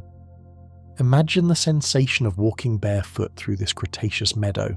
Unlike the scratchy horsetails or the damp moss, the grass is flexible. It bends beneath your weight and springs back, resilient and alive. It is a soft revolution. The titanosaurs, with their vacuum-like mouths, have already begun to graze on it, their teeth adapting to the grit of the silica within the blades. Hear the rhythmic swish-tear as they harvest this new energy source. The arrival of grass softens the silhouette of the world. It fills the gaps between the trees with a plush, living layer that holds the dew in the morning and releases a sweet green fragrance when crushed. It is the scent of a summer that has finally arrived, a fresh, verdant aroma that signals the changing of the guard in the plant kingdom, inviting you to lie down in its soft, untrodden depths. Following the herds as they graze across these new meadows, we notice a change in their behaviour. They are not moving toward the river to drink, but toward a jagged scar of colourful earth exposed in the side of a hill. They are gathering for a mineral pilgrimage. We have arrived at a prehistoric salt lick. In a world of lush vegetation, sodium is a rare and precious treasure. Visualize the scene. Herbivores of different species, who might usually ignore one another, standing side by side in a truce of necessity. A triceratops rubs its beak against the pink and white crystalline rock. A herd of iguanodons licks the clay-rich soil. There is a profound peace here. The air smells metallic and salty, like the sea breeze, even though the ocean is miles away. Watch the slow, deliberate tongues of the dinosaurs rasping against the mineral deposits. It is a moment of communal self-care. They need these minerals to fuel their nervous systems, to keep their massive hearts beating, to build their strong bones. The colours of the salt lick are vibrant, bands of russet iron, white calcium and pink salt, painting a backdrop for this gathering. It is a quiet social hour in the Mesozoic. There is no aggression, only the shared instinctual drive to heal and nourish the body. It reminds us that all life has the same basic needs, and that sometimes the simple act of gathering what we need from the earth brings us together in unexpected harmony. Among the crowd at the salt lick, the Triceratops stands out, but not for the reasons you might think. We drift closer to one of these three-horned giants, and as we look past the great frill and the heavy scales, we see something that softens its tank-like appearance.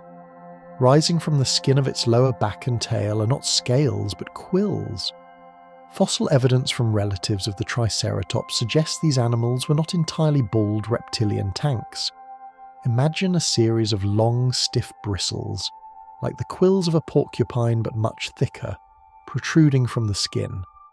They are not sharp weapons but sensory structures, perhaps used for display or to sense the environment behind them. Visualize the wind catching these quills, creating a soft, rattling sound. Reach out in your mind to touch them. They are made of keratin, the same material as your fingernails. They feel flexible yet firm, springing back when brushed. This texture adds a layer of complexity to the animal. It is not just a statue of armour, it is a creature of varied textures, rough scales, smooth horn, and now these strange, coarse bristles. Perhaps they were coloured, banded in black and white, adding a flourish to the animal's rear guard. It challenges our assumptions, reminding us that nature rarely settles for a single texture, preferring instead to decorate its creations with bristles, bumps, and unexpected softness. Leaving the bristled giant, we turn our attention to the longest structure ever created by a land animal, the tail of the Diplodocus. Stretching nearly 45 feet behind the hips, this tail is a marvel of biological physics. It tapers from a thick, muscular base to a tip so thin and delicate it is known as the whiplash. Visualize the mechanics of this tail. It is a suspension bridge of 80 vertebrae, decreasing in size until the bones are no bigger than a spool of thread. When the Diplodocus swings this tail, a wave of energy travels down its length. It starts slow and heavy at the base, but as the kinetic energy flows into the lighter, thinner sections, it accelerates. By the time the energy reaches the tip, it is moving faster than the speed of sound. Crack! A sonic boom echoes through the valley. But let us not focus on the noise as a weapon. Imagine it instead as a form of long-distance communication, a dinosaur telegraph. A mother Diplodocus flicks her tail, sending a crack echoing off the canyon walls to signal her location to the herd. Or perhaps, in the quiet moments, the tail simply sways like a pendulum, a gentle, undulating line drawing shapes in the air. Watch the mesmerizing S-curves ripple down the length of the tail as the animal walks. It is a hypnotic dance of bone and muscle, a fluid line of motion that balances the colossus and connects it to the air behind it. The energy to flick such a tail and to power a body that weighs as much as a Boeing 737 requires a furnace. We drift now into the concept of gigantothermy. We often ask if dinosaurs were cold-blooded or warm-blooded, but for the giants the question is irrelevant. They were simply hot. Because they were so massive, they had a huge volume to hold heat, but very little surface area to lose it. Once a sauropod warmed up, it stayed warm. It became a living thermal battery. Imagine standing next to the leg of a dreadnoughtus in the cool evening. You can feel the heat radiating off it, like standing next to a brick wall that has baked in the sun all day. This internal heat allowed them to function at a high level, without the desperate need to eat constantly like a mammal, or the sluggishness of a lizard in winter. They existed in a thermal Goldilocks zone.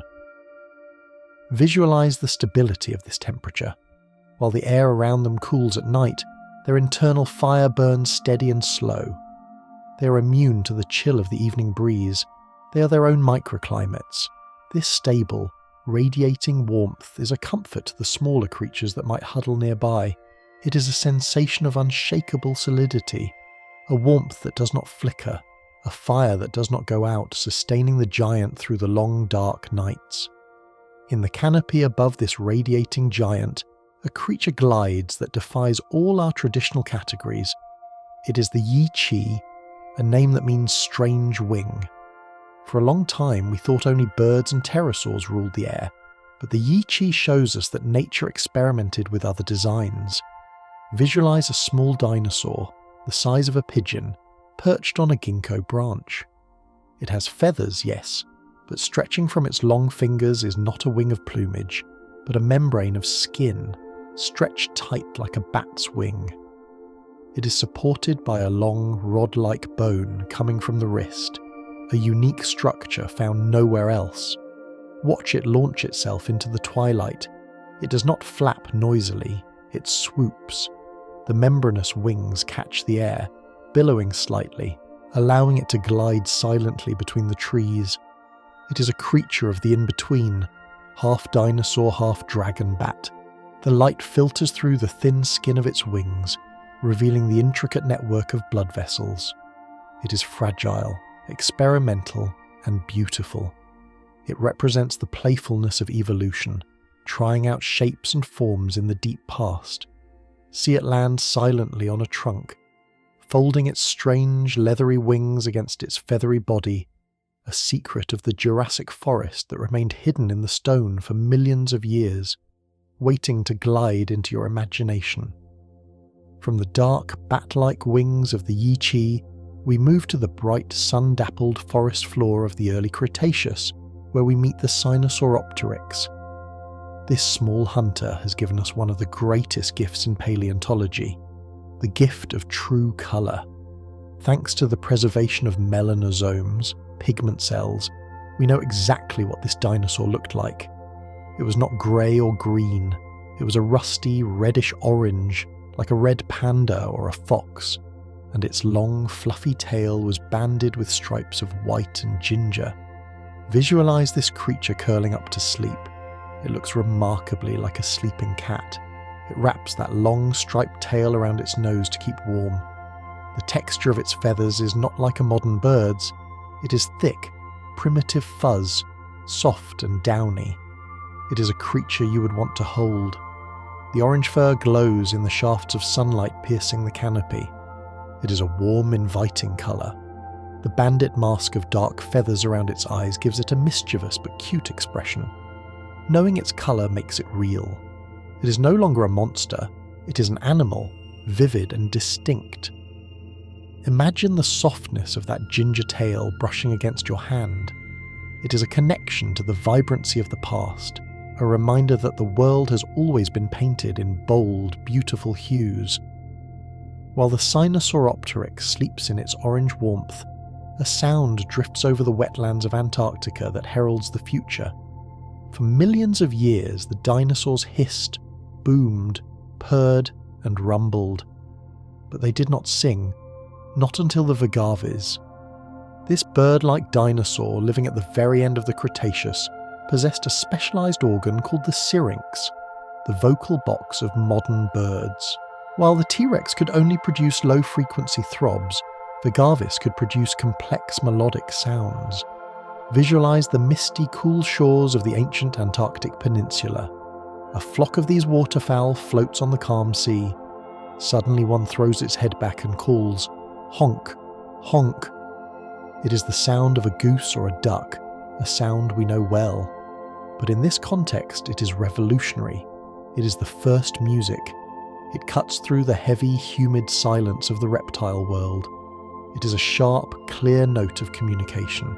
It signifies the arrival of a new era of sound. The call echoes off the ice-free mountains, a lonely but hopeful sound. Let that familiar honk ground you. It is a sound that has survived the asteroid, survived the ice ages, and lives on in the parks and ponds of your own world. It is a thread of song connecting the deep past to the present moment. In the swamps of South America, another creature displays a different kind of elegance. This is the Amargasaurus, a sauropod that turned its neck into a piece of art. Rising from the vertebrae of its neck are 2 rows of incredibly long, backward-curving spines. Some imagine these spines were connected by a flap of skin, creating a double sail. Others believe they were covered in horn, rattling together like a wooden wind chime. Let us visualize the sail. Imagine a translucent, colourful membrane stretching between the spines, flushed with blood, glowing pink and purple in the sun. It is a display structure, a flag of identity. As the animal lowers its neck to drink, the sails ripple in the breeze. They are delicate, ornamental. They make the neck look twice as thick, twice as impressive, without adding weight. The Amargasaurus moves with the dignity of a creature that knows it is being watched.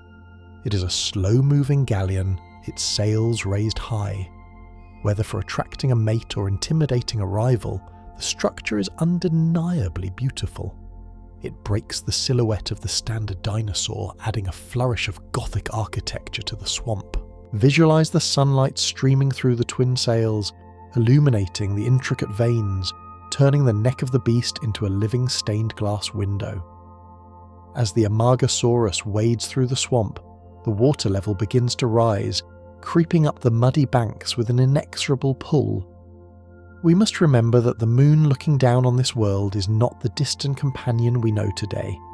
In the Cretaceous, the moon was slightly closer to the Earth. This proximity meant its gravitational grip was stronger. The tides of the Mesozoic oceans were more powerful, the highs higher and the lows lower. Visualize the rhythm of this ancient ocean. The water rushes in with a speed and power that shapes the coastlines, flooding vast plains and turning them into temporary seas, then retreating just as dramatically. This is the heartbeat of the planet, amplified. The great marine reptiles, the mosasaurs and plesiosaurs, ride these massive tides, letting the moon do the work of moving them inland to hunt. The rhythm is hypnotic. Rush in, rush out. It is a breathing cycle on a planetary scale. The stronger pull of the moon creates a world of dynamic water, of constantly shifting boundaries between land and sea. Feel the pull of that closer moon on the waters of your own body. It is a gentle tug, rocking you, swaying you. The universe is holding the Earth a little tighter, rocking it a little deeper. You're caught in the cradle of this celestial dance, drifting in and out with the tide, surrendered to the gravity of sleep. As the rhythm of the ancient tides rocks you gently in the cradle of the ocean, we drift inland, following the winding veins of a calm freshwater estuary. The water here is glass still, reflecting the silver light of the prehistoric moon. Gliding across this mirror surface is a creature that seems to belong to a fairy tale, a blend of bird and reptile that defies our expectations. This is the Halskaraptor. Visualize a creature with the graceful serpentine neck of a swan, but the snout of a crocodile. It floats on the surface with infinite buoyancy, its body light and covered in a sleek coat of waterproof feathers. Beneath the water, its legs paddle softly, a rhythmic motion that propels it forward without disturbing the silence of the lagoon. It does not hunt with aggression, it hunts with touch. Watch it dip its long, elegant neck beneath the surface. It is searching for the cool, slippery movement of fish in the dark water. There is a serenity to the Halskaraptor. It exists on the boundary line between the air and the water, a master of both elements. It looks like a long-necked duck, but it carries the lineage of the raptors. Imagine the sensation of floating with it. You are weightless, suspended by the cool water, your neck relaxed, your eyes watching the moonlight dance on the ripples. The Halskaraptor tucks its head under its wing to rest, drifting like a lotus flower on the current. It teaches us the art of drifting, of letting the water support us completely, trusting the buoyancy of the world to keep us afloat while we sleep. Beneath the paddling feet of the swan-like raptor, down in the darker, silt-heavy depths of the riverbed, lies a creature that has taken the concept of grounding to its ultimate conclusion. This is the Leoningosaurus, a tiny armoured tank that has decided to become a turtle. Most ankylosaurs are land dwellers, heavy and plodding, but this unique creature has found safety in the subaquatic gloom.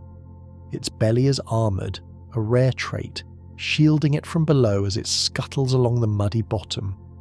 Visualize the feeling of being submerged, the water pressure acting as a weighted blanket, pressing gently against your skin, holding you safe. The Leoningosaurus does not need to swim. It sinks.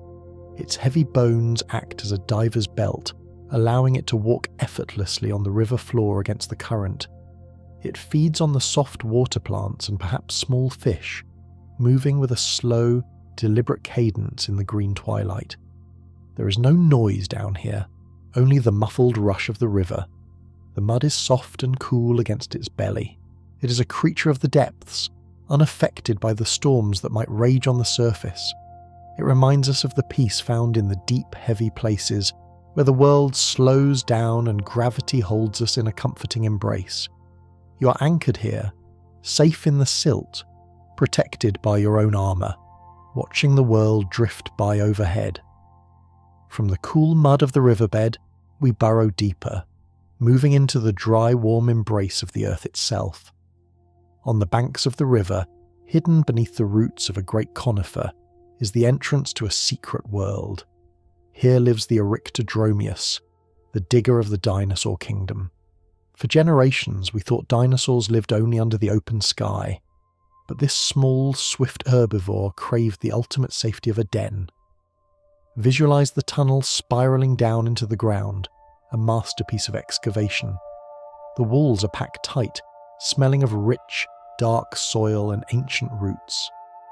At the end of the tunnel is a nesting chamber, lined with soft dried ferns and moss. Here, the Arictodromeus curls up with its family. This is not a solitary sleeper. They are huddled together, a tangle of tails and soft snouts, sharing their warmth in the cool underground. The silence here is absolute. The wind cannot reach them, the rain cannot touch them. They are cocooned in the earth. Imagine the feeling of being in that burrow. It is a small, cozy space that fits you perfectly. The ceiling is low, the walls are close, and you feel entirely held by the ground. It is the original blanket fort, a sanctuary of safety where the outside world ceases to exist. There is only the warmth of the pack and the smell of the earth, inviting you to hibernate in peace. Emerging from the cozy darkness of the burrow into the twilight of the forest, we encounter a creature whose silhouette strikes a chord of deep ancestral memory. It stands on two legs, and its head is crowned with a flat, spiky array of horns that looks like a king's coronet. This is the Dracorex, a name that translates to the Dragon King. It looks for all the world like the dragons of our storybooks, yet it is a peaceful plant-eater, a cousin to the dome-headed dinosaurs. Its skull is covered in bumps, knobs and long spikes that sweep backward, giving it a fierce, mythical appearance. But look closely at its eyes. They are large, gentle and deer-like. The Dracorex walks through the ferns with a quiet dignity. It does not breathe fire. It breathes the cool, mist-filled air of the Cretaceous. It nibbles on leaves, its spiky head bobbing with every bite. There is a whimsical quality to this animal. It bridges the gap between the monsters of our nightmares and the animals of our reality. It tells us that the dragons of old were real, but they were not enemies. They were simply neighbours grazing in the garden. Visualize the texture of its crown, the rough, bumpy bone warmed by the sun. It wears its armour like jewellery. To see the Dracorex is to step into a fantasy, to realise that the Earth once created creatures more fantastic than any human invention. It invites you to let your imagination roam free, to believe in dragons, and to find them peaceful. As we watch the Dragon King grazing, a shadow passes over the ferns. The king of the predators, the Tyrannosaurus, steps into the clearing. But as we look at its face, we notice something that softens its terrifying reputation. For a century, we pictured these giants with teeth bared, a perpetual snarl. But the reality is far more serene. The T-Rex likely had lips. Visualize the face of the giant now. Large, fleshy, scale-covered lips cover those massive teeth when the mouth is closed. It changes the expression entirely. It is not a monster baring its fangs. It is an animal with a closed, contemplative mouth. The lips protect the enamel, keeping the teeth moist and strong. See the T-Rex standing in the dappled light, its mouth shut in a line of quiet resolve. It looks like a giant monitor lizard, calm and inscrutable. The smile of the dinosaur is gone, replaced by a look of resting peace. This small detail transforms the predator. It becomes less of a movie monster and more of a biological reality. It is capable of closing its mouth, of silence, of passivity. It is just an animal, watching the world with a neutral gaze. Feel the tension in your own jaw release as you visualize this. You do not need to bare your teeth at the world.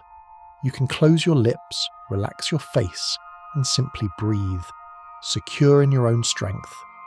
And on the tip of that closed snout, there lies a secret sense, a power of touch that rivals the human fingertip. The snout of the Tyrannosaurus is not just a battering ram. It is a highly sensitive instrument, riddled with nerve openings. We drift into the concept of tactile sensitivity. Like a crocodile or a bird, the T-Rex uses its nose to explore the world. Visualize a moment of tenderness, a massive parent lowering its head to inspect a hatchling. It does not use its tiny arms, it uses its face.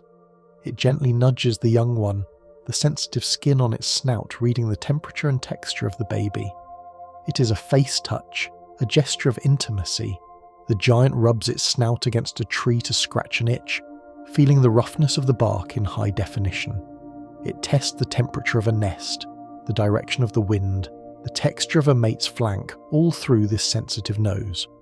Imagine having that level of tactile awareness. The world is a library of textures waiting to be read. The T-Rex is not numb to the world, it is feeling everything. It reminds us that even the toughest exteriors can have the most sensitive touch. Feel the air against your own skin, the sheets against your face. Like the dinosaur, you're connected to the world through the gentle grace of touch. From the sensitive nose of the predator, we lift our gaze up and up and up past the tree line, past the flight of the pterosaurs, until we reach the realm of the clouds. Here, the head of the Sauroposeidon sways gently in the high-altitude breeze. This is the earthquake god lizard, the tallest dinosaur to ever walk the earth. Its neck is a biological skyscraper, allowing it to reach heights of 60 feet or more. Visualize the view from up there. The world below is a miniature tapestry of greens and browns. The Sauroposeidon sees the curvature of the earth. It breathes air that is cleaner, cooler, and thinner than the air on the ground. At this height, the creature is almost weatherproof. It might be raining at its feet, but its head is in the mist.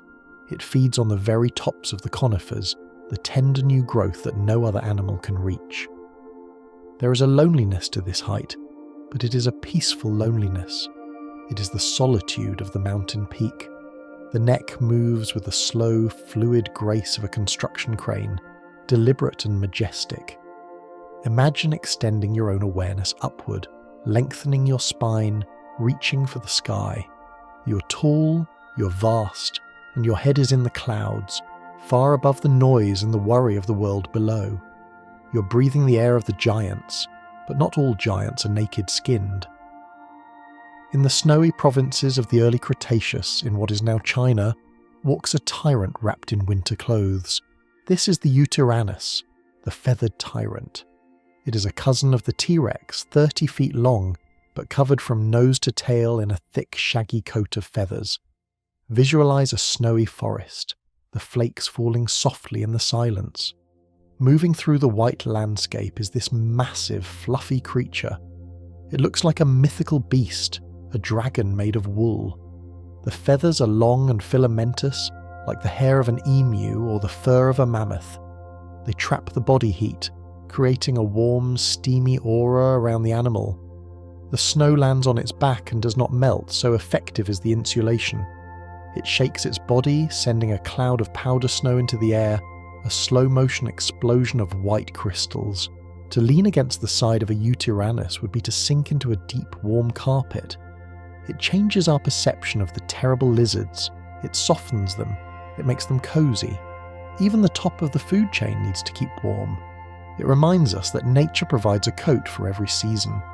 Wrap yourself in the image of this shaggy giant. Feel the warmth of the feathers, the insulation from the cold, the softness that surrounds the power. You are warm, protected, and winterproof. Flitting through the branches above the snowy tyrant is a bird that captures the aesthetic beauty of this era. It is the Confuciusaurus, a creature that has abandoned the long, bony tail of its ancestors and replaced it with a sense of style. Extending from its tail are two long, ribbon-like feathers, trailing behind it like the streamers of a kite. Visualize this bird perched on a ginkgo branch, silhouetted against the pale winter sun. It is the size of a crow, but its plumage is a work of art. The two long feathers sway in the breeze, drawing calligraphy in the air. When it flies, the streamers ripple behind it, stabilizing its flight and signaling its presence to others. It is a creature of visual grace. It has no teeth, only a smooth keratin beak. One of the first birds to develop this modern feature. It represents a move toward elegance. It is not built just for survival, It is built for beauty. Watch it glide from tree to tree, the ribbons tracing the path of its flight. It is a quiet brushstroke on the canvas of the sky. Follow the line of those feathers with your mind's eye. It leads you into a state of flow, a smooth, unbroken drift through the air, where form and function meet in perfect harmony. We end this cycle of the journey with a creature that wears the rays of the sun upon its head. Emerging from the brush is the Styracosaurus, the spiked lizard. While the Triceratops has 3 horns, the Styracosaurus has a spectacular starburst of spikes radiating from its frill. Visualize this crown of bone. 4 to 6 long, formidable spikes extend backward from the frill, and a single, massive horn rises from the nose. It looks like a living firework, a static explosion of defense and display. But in the quiet of the grazing herd, the spikes are not weapons. They are a frame. They frame the face of the animal, making it look larger, more significant. As the sun sets behind the Styracosaurus, the spikes create a silhouette of a crown. It is the king of the horned dinosaurs. The structure is heavy, grounding the animal's head, pulling it toward the earth where the food is. There is a grandeur to this ornamentation. It is nature showing off its ability to sculpt bone into art. Imagine running your hand along the smooth, cool surface of one of those long frill spikes. It is solid, unbreakable. The animal dips its head in a slow bow to the earth, the crown tilting forward.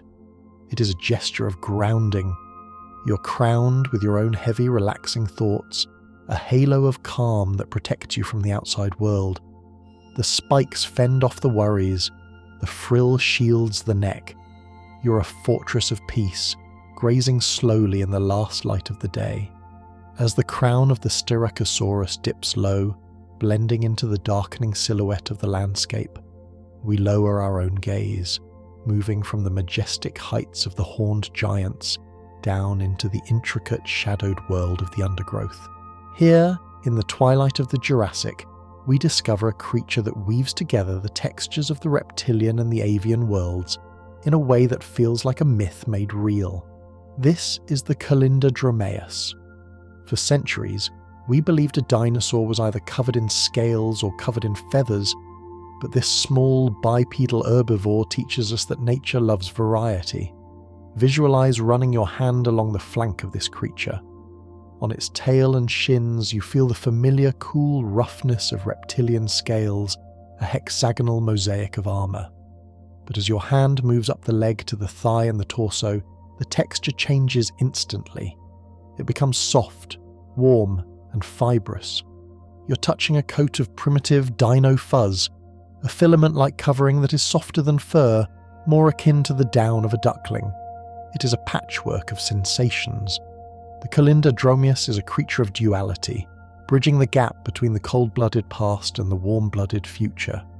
Imagine it curling up in a burrow as the evening air cools.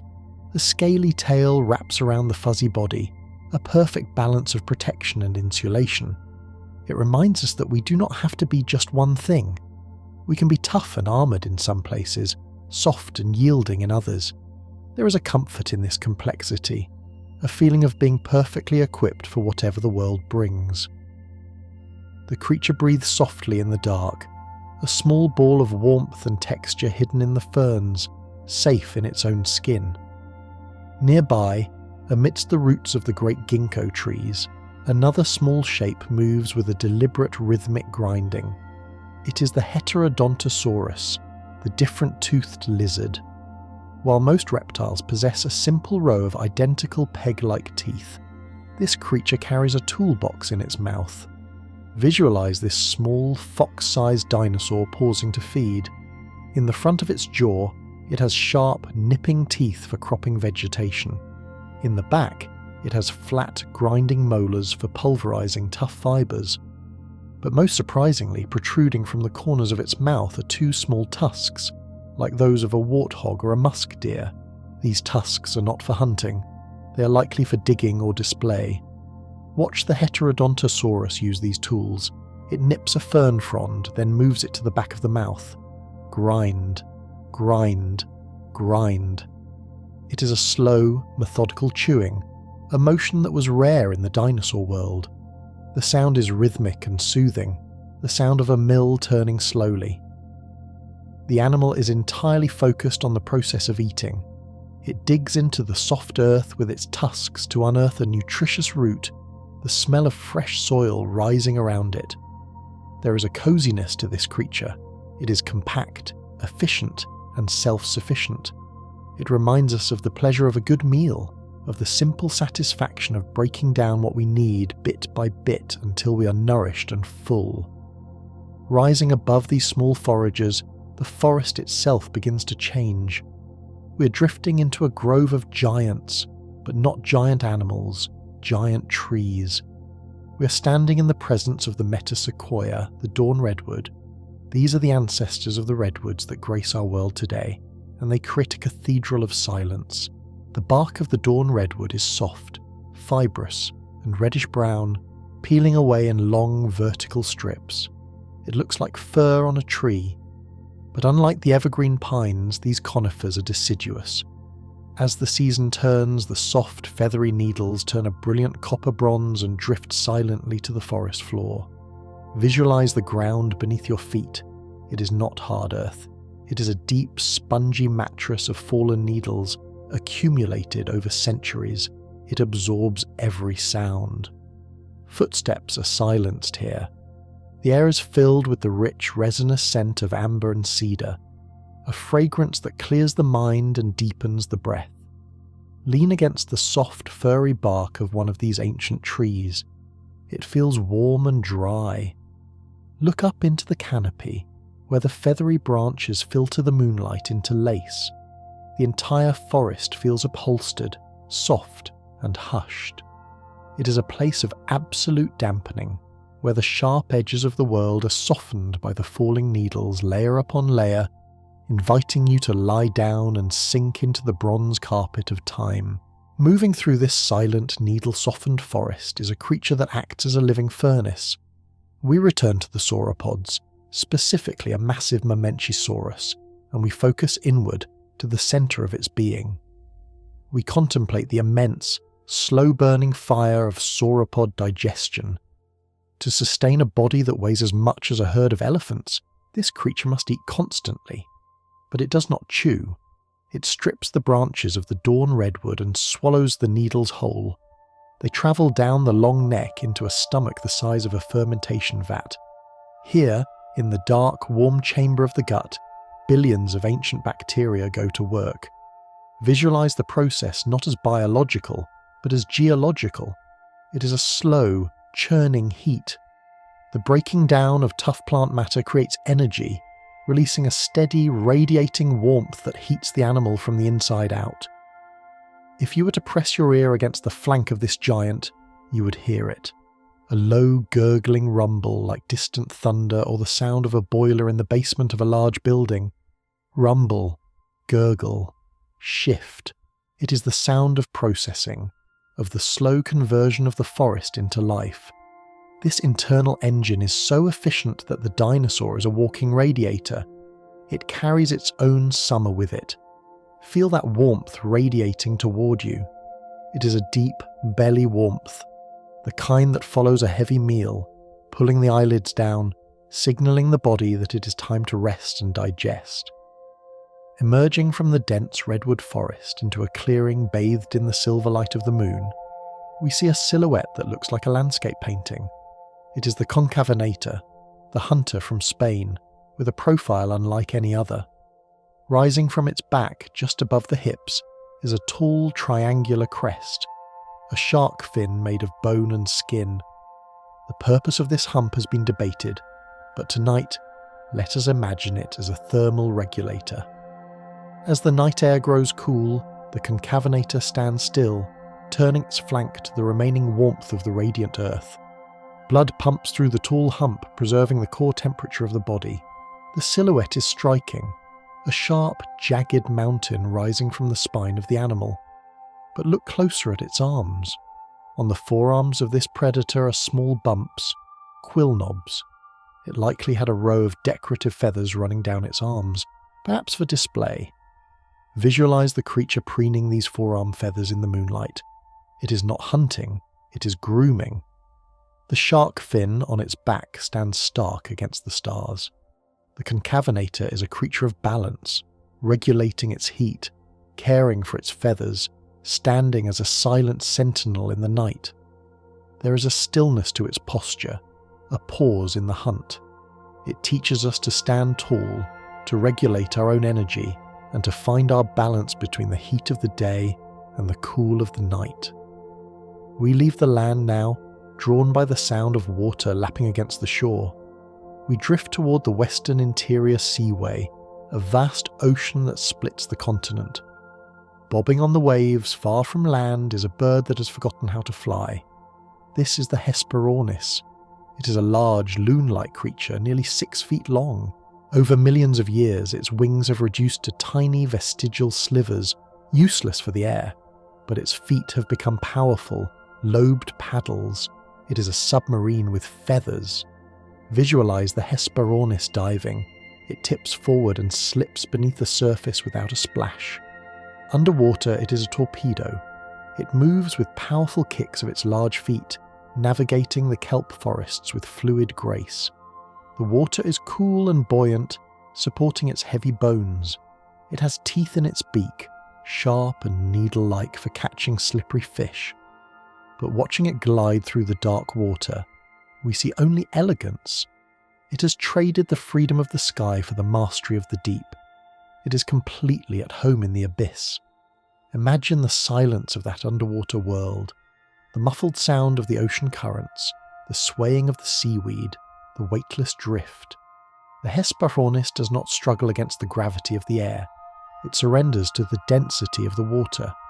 It invites you to let go, to sink beneath the surface of your thoughts, and to glide effortlessly through the liquid dreamscape. Back on the marshy banks of the seaway, where the mud is thick and warm, sits a creature of immense weight and patience. It is a frog, but a frog the size of a beach ball, with a mouth as wide as a dinner plate. This is the Beelzebufo, the devil frog. Despite the name, there is nothing evil here, only a profound, heavy stillness. The Beelzebufo is an ambush predator. It does not chase, it waits. It buries its lower body in the soft, wet mud, blending perfectly with the earth. Its skin is armoured, bumpy and thick, resembling a mossy rock. Visualize the weight of this creature. It is solid, grounded, almost merging with the soil. It sits for hours, perhaps days, without moving a muscle. Its breathing is slow, a subtle expansion and contraction of the throat. It is the master of doing nothing. It trusts that the world will bring it what it needs. If a dragonfly lands nearby, it will strike. But until then, it is a statue of patience. Feel that heaviness in your own limbs. Imagine your body sinking slightly into the soft mattress, heavy and immovable like the great frog in the mud. You have nowhere to go. You have nothing to chase. You're simply waiting, resting, heavy and content in the cool, damp safety of your bed.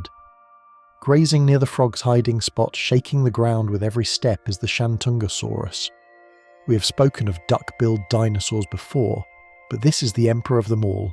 It is the largest non-sauropod to ever walk the earth, a 50-foot-long wall of muscle and bone. To understand the Argentinosaurus, you must visualize a herd. These animals did not walk alone. They moved in massive groups, a moving landscape of flesh. When a herd of Argentinosaurus walked, they created a road. They flattened the vegetation, compacted the soil, and changed the geography. Imagine standing in the middle of this herd. You're surrounded by towering grey and brown flanks, a canyon of living bodies. There is a deep, resonant sound of lowing, low, bass-heavy calls that rumble through the ground. There is immense safety here. Nothing attacks a full-grown Argentinosaurus. It is simply too big. The sheer mass of the herd is a shield. You are protected by thousands of tons of life. The herd moves with a collective mind, a slow, rolling river of giants. Drift along with them. You do not need to make decisions. You simply follow the slow, steady momentum of the group. You're supported on all sides, carried forward by the gentle, unstoppable force of the herd. On the top of the head of this giant, and indeed on the heads of many of these ancient reptiles, lies a small, pale spot between the eyes. It is the pineal eye, often called the third eye. This is not a mystical concept, but a biological reality. In many prehistoric creatures, this opening in the skull allowed light to reach the pineal gland directly. It acted as a dosimeter for the sun. It did not see images. It felt the light. It told the dinosaur when the days were getting shorter, when the seasons were changing, when it was time to migrate or time to sleep. Visualize this sensitivity. Even with its eyes closed, the dinosaur can feel the presence of the day or the arrival of the night. It connects the animal directly to the rhythm of the cosmos. It aligns the biological clock with the celestial clock. Imagine you have this sensitivity. You can feel the slow turning of the earth, the shift from light to dark. Your body knows naturally when it is time to rest. You do not need a clock. You simply feel the heavy, comforting blanket of the night descending, triggering the release of sleep, aligning you with the ancient rhythmic pulse of the planet. As the pineal eye senses the final fade of the light, the forest floor beneath the Argentinosaurus begins to transform. The darkness is not absolute. In the damp leaf litter, among the decaying logs and the needle carpets of the redwoods, a soft, ghostly light begins to emerge. We are witnessing prehistoric bioluminescence. Fungi and primitive glowworms have existed for eons, lighting the way in the dark. Visualize the ground awash in a constellation of soft green and pale blue lights. The decaying wood of a fallen Araucaria tree glows with the eerie, steady light of foxfire fungus. It looks like a map of the stars drawn on the earth. Tiny beetles flash their signals in the undergrowth, rhythmic pulses of yellow-green. The forest is breathing with light. It is a magical, secret world that only wakes up when the sun goes down. The giants walk carefully through this glowing garden. The light is not harsh. It is cool, chemical, and dim. It invites wonder. It turns the dark, scary woods into a place of beauty. Imagine walking through this glowing landscape, your path illuminated by the soft phosphorescence of the earth itself. It is a dreamscape, blurring the line between the stars above and the ground below. You are floating in a universe of soft, pulsing light, drifting deeper into the glowing heart of the ancient night.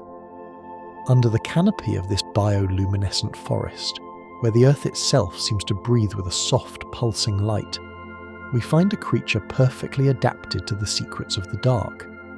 Emerging from the glowing ferns is the Duravinator.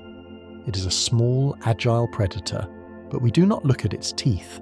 We look at its skin. For a long time, we thought of dinosaur skin as a simple covering, but the Duravinator reveals a hidden complexity. At the base of its tail, surrounded by feathers, are patches of scales dotted with tiny sensory pits.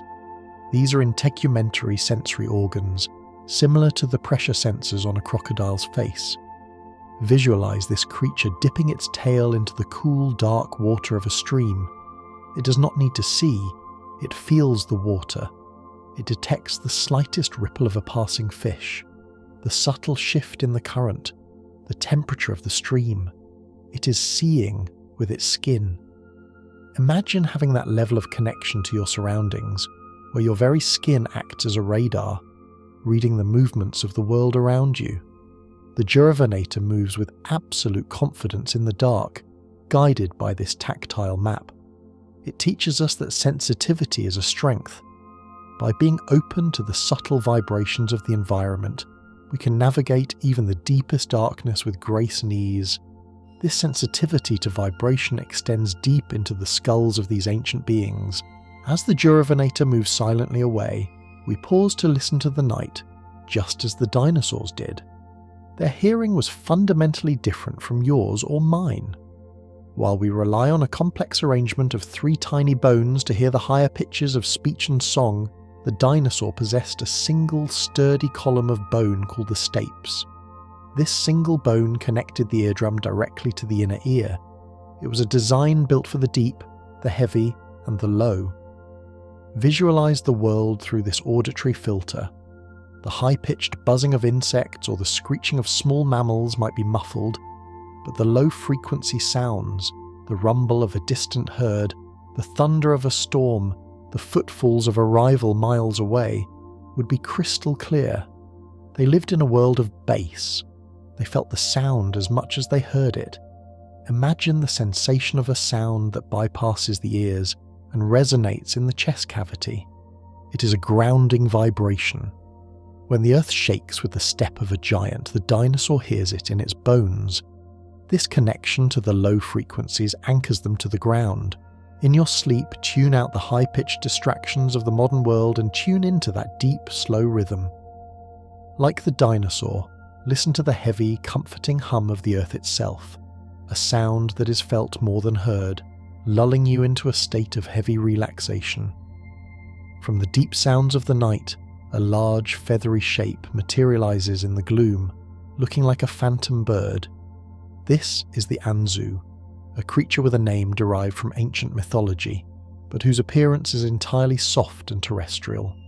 It is a giant oviraptorosaur, standing as tall as a human, but covered in a luxuriant coat of feathers. Visualize a creature that looks like a cassowary or an emu, but magnified. It has a tall, bony crest on its head, resembling a helmet, but the rest of it is a cascade of plumage. The feathers on its arms form long wings that are not for flying, but for brooding. Imagine the sound of the Anzu settling down onto its nest. Rustle, soft crunch, silence. It weighs 500 pounds, yet it moves with the delicacy of a dancer to avoid crushing its eggs. The feathers on its flanks are thick and shaggy, designed to trap heat. To hug an Anzu would be to sink into a deep pillow of down. It is the soft giant of the Cretaceous. It reminds us that the age of dinosaurs was not just an age of leather and scales, it was an age of softness. It was a time of preening, of fluffing feathers against the cold, of the gentle rustling of quills. Let that texture fill your mind, the feeling of warm, dry feathers against your cheek, a natural insulation that keeps the world at bay. Beneath the warm, feathered belly of the Anzu, hidden inside the smooth, oblong eggs, a slow miracle is taking place. We often think of reptiles hatching quickly, or birds bursting from their shells after a few weeks. But recent studies of dinosaur embryos, counting the daily growth lines in their microscopic teeth, reveal a lesson in patience. The incubation period for these giants was long. A dinosaur egg might lie in the nest for 3, sometimes 6 months. Visualize the passage of seasons while the embryo sleeps inside the shell. The autumn leaves fall and cover the nest. The winter rains come and soak the earth. The spring sun begins to warm the soil, and still the creature waits. It is a slow, deliberate development. There is no rushing the process of becoming a giant. Inside the dark calcium cavern of the egg, the dinosaur is forming its bones, its scales, its instinct. This slow pace exposes the egg to the risks of the world, but it also ensures that when the hatchling emerges, it is ready. It speaks to the necessity of waiting. Not everything can happen in an instant. Some things, the best things, require months of darkness and silence to mature. Allow yourself to inhabit that slow time. You're curled up, safe in your shell, and you have all the time in the world to grow. There is no deadline here, only the natural, unhurried rhythm of life. When the giants finally emerge and grow to their full size, their impact on the world is physical and profound. We follow a herd of sauropods moving through a clay-heavy valley after a rainstorm. As they lift their massive pillar-like legs, they leave behind deep, bathtub-sized depressions in the soft earth. These are not just footprints, they are the founders of ponds. As the rain continues to fall, these deep tracks fill with water. In the days and weeks that follow, they become micro-ecosystems. Algae begins to grow in the sun-warmed water. Dragonflies lay their eggs there. Tiny crustaceans and frogs find a home in the footprint of the giant. Visualize a landscape dotted with these small ephemeral ponds, each one shaped like the foot of a dinosaur. It is a beautiful legacy. The mere act of walking creates a habitat for others. The heavy burden of the giant becomes a cradle for the small. It reminds us that our movement through the world leaves a mark, and that even our heavy steps can create something beautiful and life-sustaining. Imagine looking into one of these footprints, seeing the reflection of the sky and the clouds in the water. A tiny, perfect world held within the memory of a step. Among the creators of these life-giving tracks is a creature whose name commands absolute respect, the Dreadnoughtus. The name means fears nothing. And as we stand in the shadow of this titanosaur, we understand why. It is 85 feet long and weighs as much as a dozen elephants. At this size, the concept of a predator ceases to exist. There is no animal on Earth that would dare attack a healthy adult. Consequently, the Dreadnoughtus lives in a state of perpetual peace. It does not need to run, it does not need to hide, it does not need to look over its shoulder. Visualize the calmness of this existence. The animal moves with a slow, regal confidence. Its heart beats slowly. Its eyes survey the horizon with a placid gaze. It owns the landscape simply by being in it. Imagine wrapping yourself in that name, Dreadnoughtus. You fear nothing. You're too large, too solid, too grounded for the petty worries of the world to affect you. They bounce off your skin like pebbles off a mountain. You are a monument of peace. You stand in the centre of your own life, unshakable and serene, grazing on the high branches of tranquility. As the Dreadnoughtus wades into a shallow lake to cool its massive legs, we notice that the surface of the water is decorated with a new kind of beauty. For millions of years, the waters were green with algae or clear and empty, but in the Cretaceous, the nymphales, the water lilies, have arrived. Visualize the large, flat green pads floating on the glassy surface. They are perfect circles of chlorophyll, creating a stepping stone path across the water, and blooming from the centre of these pads are flowers of white and pale yellow. This is a scene of jarring contrast. The largest animals to ever walk the earth standing amidst the delicate, floating beauty of a lily pond. The water lily is an ancient plant, a survivor. It anchors its roots in the mud below, but its face looks up to the sun. Watch the ripples from the dinosaur's leg gently rock the lily pads. They bob up and down, water beading on their waxy surfaces like liquid diamonds.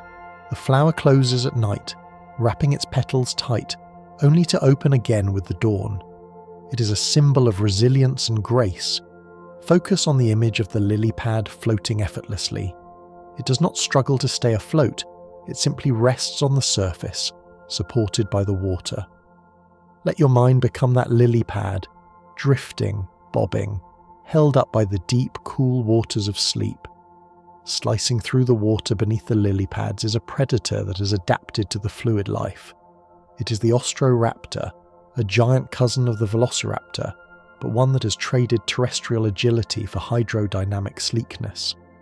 Visualize this 20-foot-long creature.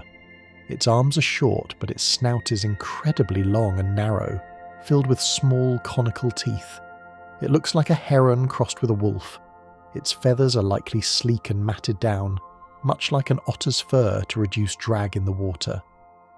The Ostroraptor stands in the shallows still as a statue. It is not hunting the large dinosaurs, it is fishing. With a lightning-fast motion, the long snout snaps into the water and emerges with a silvery fish. The movement is fluid, barely creating a splash. This is a raptor that has learned the art of flow. It does not fight the current, it uses its streamlined body to cut through it. There is a sleekness to this image. The water runs off its feathers as it lifts its head. It belongs to the river. It reminds us that adaptation is the key to peace. When we streamline ourselves, when we let go of the resistance and the bulk, we can move through the waters of our lives with effortless speed and grace. On the dry banks, far from the river, runs a creature that has taken streamlining to a different extreme. The Carnotaurus, the meat-eating bull, is a study in speed. It has two distinctive horns above its eyes, giving it a mythical appearance, but look at its arms. They are tiny, vestigial, resting flush against its body. Evolution has tucked them away to remove any drag. The Carnotaurus is a biological missile. Its skin is not feathered, but covered in a mosaic of large and small scales, creating a surface that cuts through the air. Every inch of this animal is built for the sprint. Huge thigh muscles, a stiff tail, an aerodynamic skull. But we do not see it hunting tonight. We see it running for the joy of speed. Visualize the dust kicking up behind it as it sprints across the open plain. It is a blur of power. The horns cut the wind. The tiny arms are forgotten, unnecessary. It is a creature of singular focus. It does one thing, run, and it does it perfectly. There is a freedom in this specialization. It does not try to be an arm wrestler, it is a runner. It invites you to let go of the things you do not need, the parts of yourself that are just creating drag, and to focus on your strengths. Feel the wind rushing past, the rhythmic thud of feet on the hard earth, the pure, unadulterated sensation of forward motion. Finally, the running stops. The hunting ends. The sun dips below the horizon, painting the prehistoric sky in shades of violet and charcoal. We come to rest in a small hollow in the ground where we find the most peaceful fossil ever discovered. It is the Mei Long. The name translates to the soundly sleeping dragon, and the fossil tells us exactly how it slept. It is a small bird-like dinosaur no bigger than a duck, and there, preserved in the stone for eternity, is the animal curled in a perfect circle. Its long legs are tucked underneath its body. Its tail wraps around its side to keep it warm, and most touchingly, its head is tucked under its wing just like a modern sleeping bird. It is the universal posture of safety. The wing covers the eyes and the ears, shutting out the world. The warmth of the breath is trapped against the body. It is a self-contained circle of comfort. Visualize the Mei Long settling down for the night. It fluffs its feathers, wiggles its feet to find the perfect spot in the dirt, and then tucks its nose under its wing. The world goes dark. The sound is muffled. There is only the warmth of its own down and the steady rhythm of its heart. It is the ultimate image of trust. It trusts the night. It trusts the earth. It sleeps soundly, bridging the gap between the ancient monsters and the birds in your garden. Let yourself mimic the Mei Long. Curl up, pull the covers tight, tuck your mind into a safe, warm place. You are the sleeping dragon. You are safe. You are warm. You are at peace. As we watch the Mei Long sleeping with its head tucked beneath its wing, a realization begins to dawn, slow and bright as the sunrise. We have travelled through millions of years, mourning the loss of these giants, believing that their story ended in fire and ash. But the 101st fact is the greatest secret of all. They never truly left us. Drift forward in time now. Let the millions of years dissolve like mist. Open your eyes in the garden of your own mind in the present day. Look at the branch of the tree outside your window. There, singing a song of morning joy, is a sparrow, or perhaps a robin, or a cardinal. Look at its feet, the scaly skin, the three-toed stance. Look at its eyes, alert, intelligent, sharp. You're not looking at a separate animal, you're looking at a dinosaur. The theropods, those two-legged runners we met earlier, did not vanish. They shrank. They adapted. They traded their heavy teeth for lightweight beaks. They traded their terror for flight.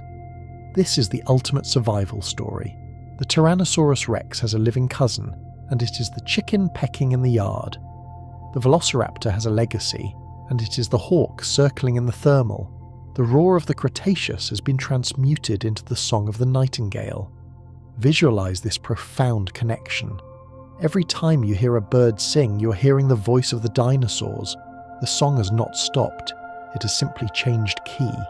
It has become sweeter, higher, more melodic, but the lineage is unbroken. Life is stubborn. Life is resilient. It refuses to end. It only changes form. The giants became the angels of the air. They are watching over us still, nesting in our eaves, walking in our parks, filling our skies. There is a deep, soul-level comfort in this truth. Nothing is truly lost. The majesty of the past lives on in the small, feathered friends of the present. The world is still a dinosaur world, soft with feathers and bright with song. You are never alone. The ancients are still here, singing you to sleep, and so the great circle closes. The heavy curtain of time falls gently back into place. The jungles of the Jurassic, the swamps of the Cretaceous, the golden light of the amber forests, they all begin to fade, retreating into the velvet darkness of your memory. We have walked among the giants. We have touched the rough bark of the cycads, felt the warmth of the sun on the Stegosaurus plates, and listened to the deep, resonant hum of the earth.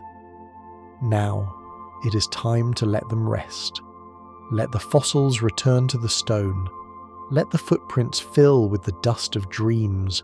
Let the great bones settle deep into the warm, embracing mud of the subconscious. They are heavy, and they are tired. And you too are heavy. You too are tired. Feel the weight of your own body sinking into the mattress. It is a good weight, a solid weight. Like the anchor of the Ankylosaurus.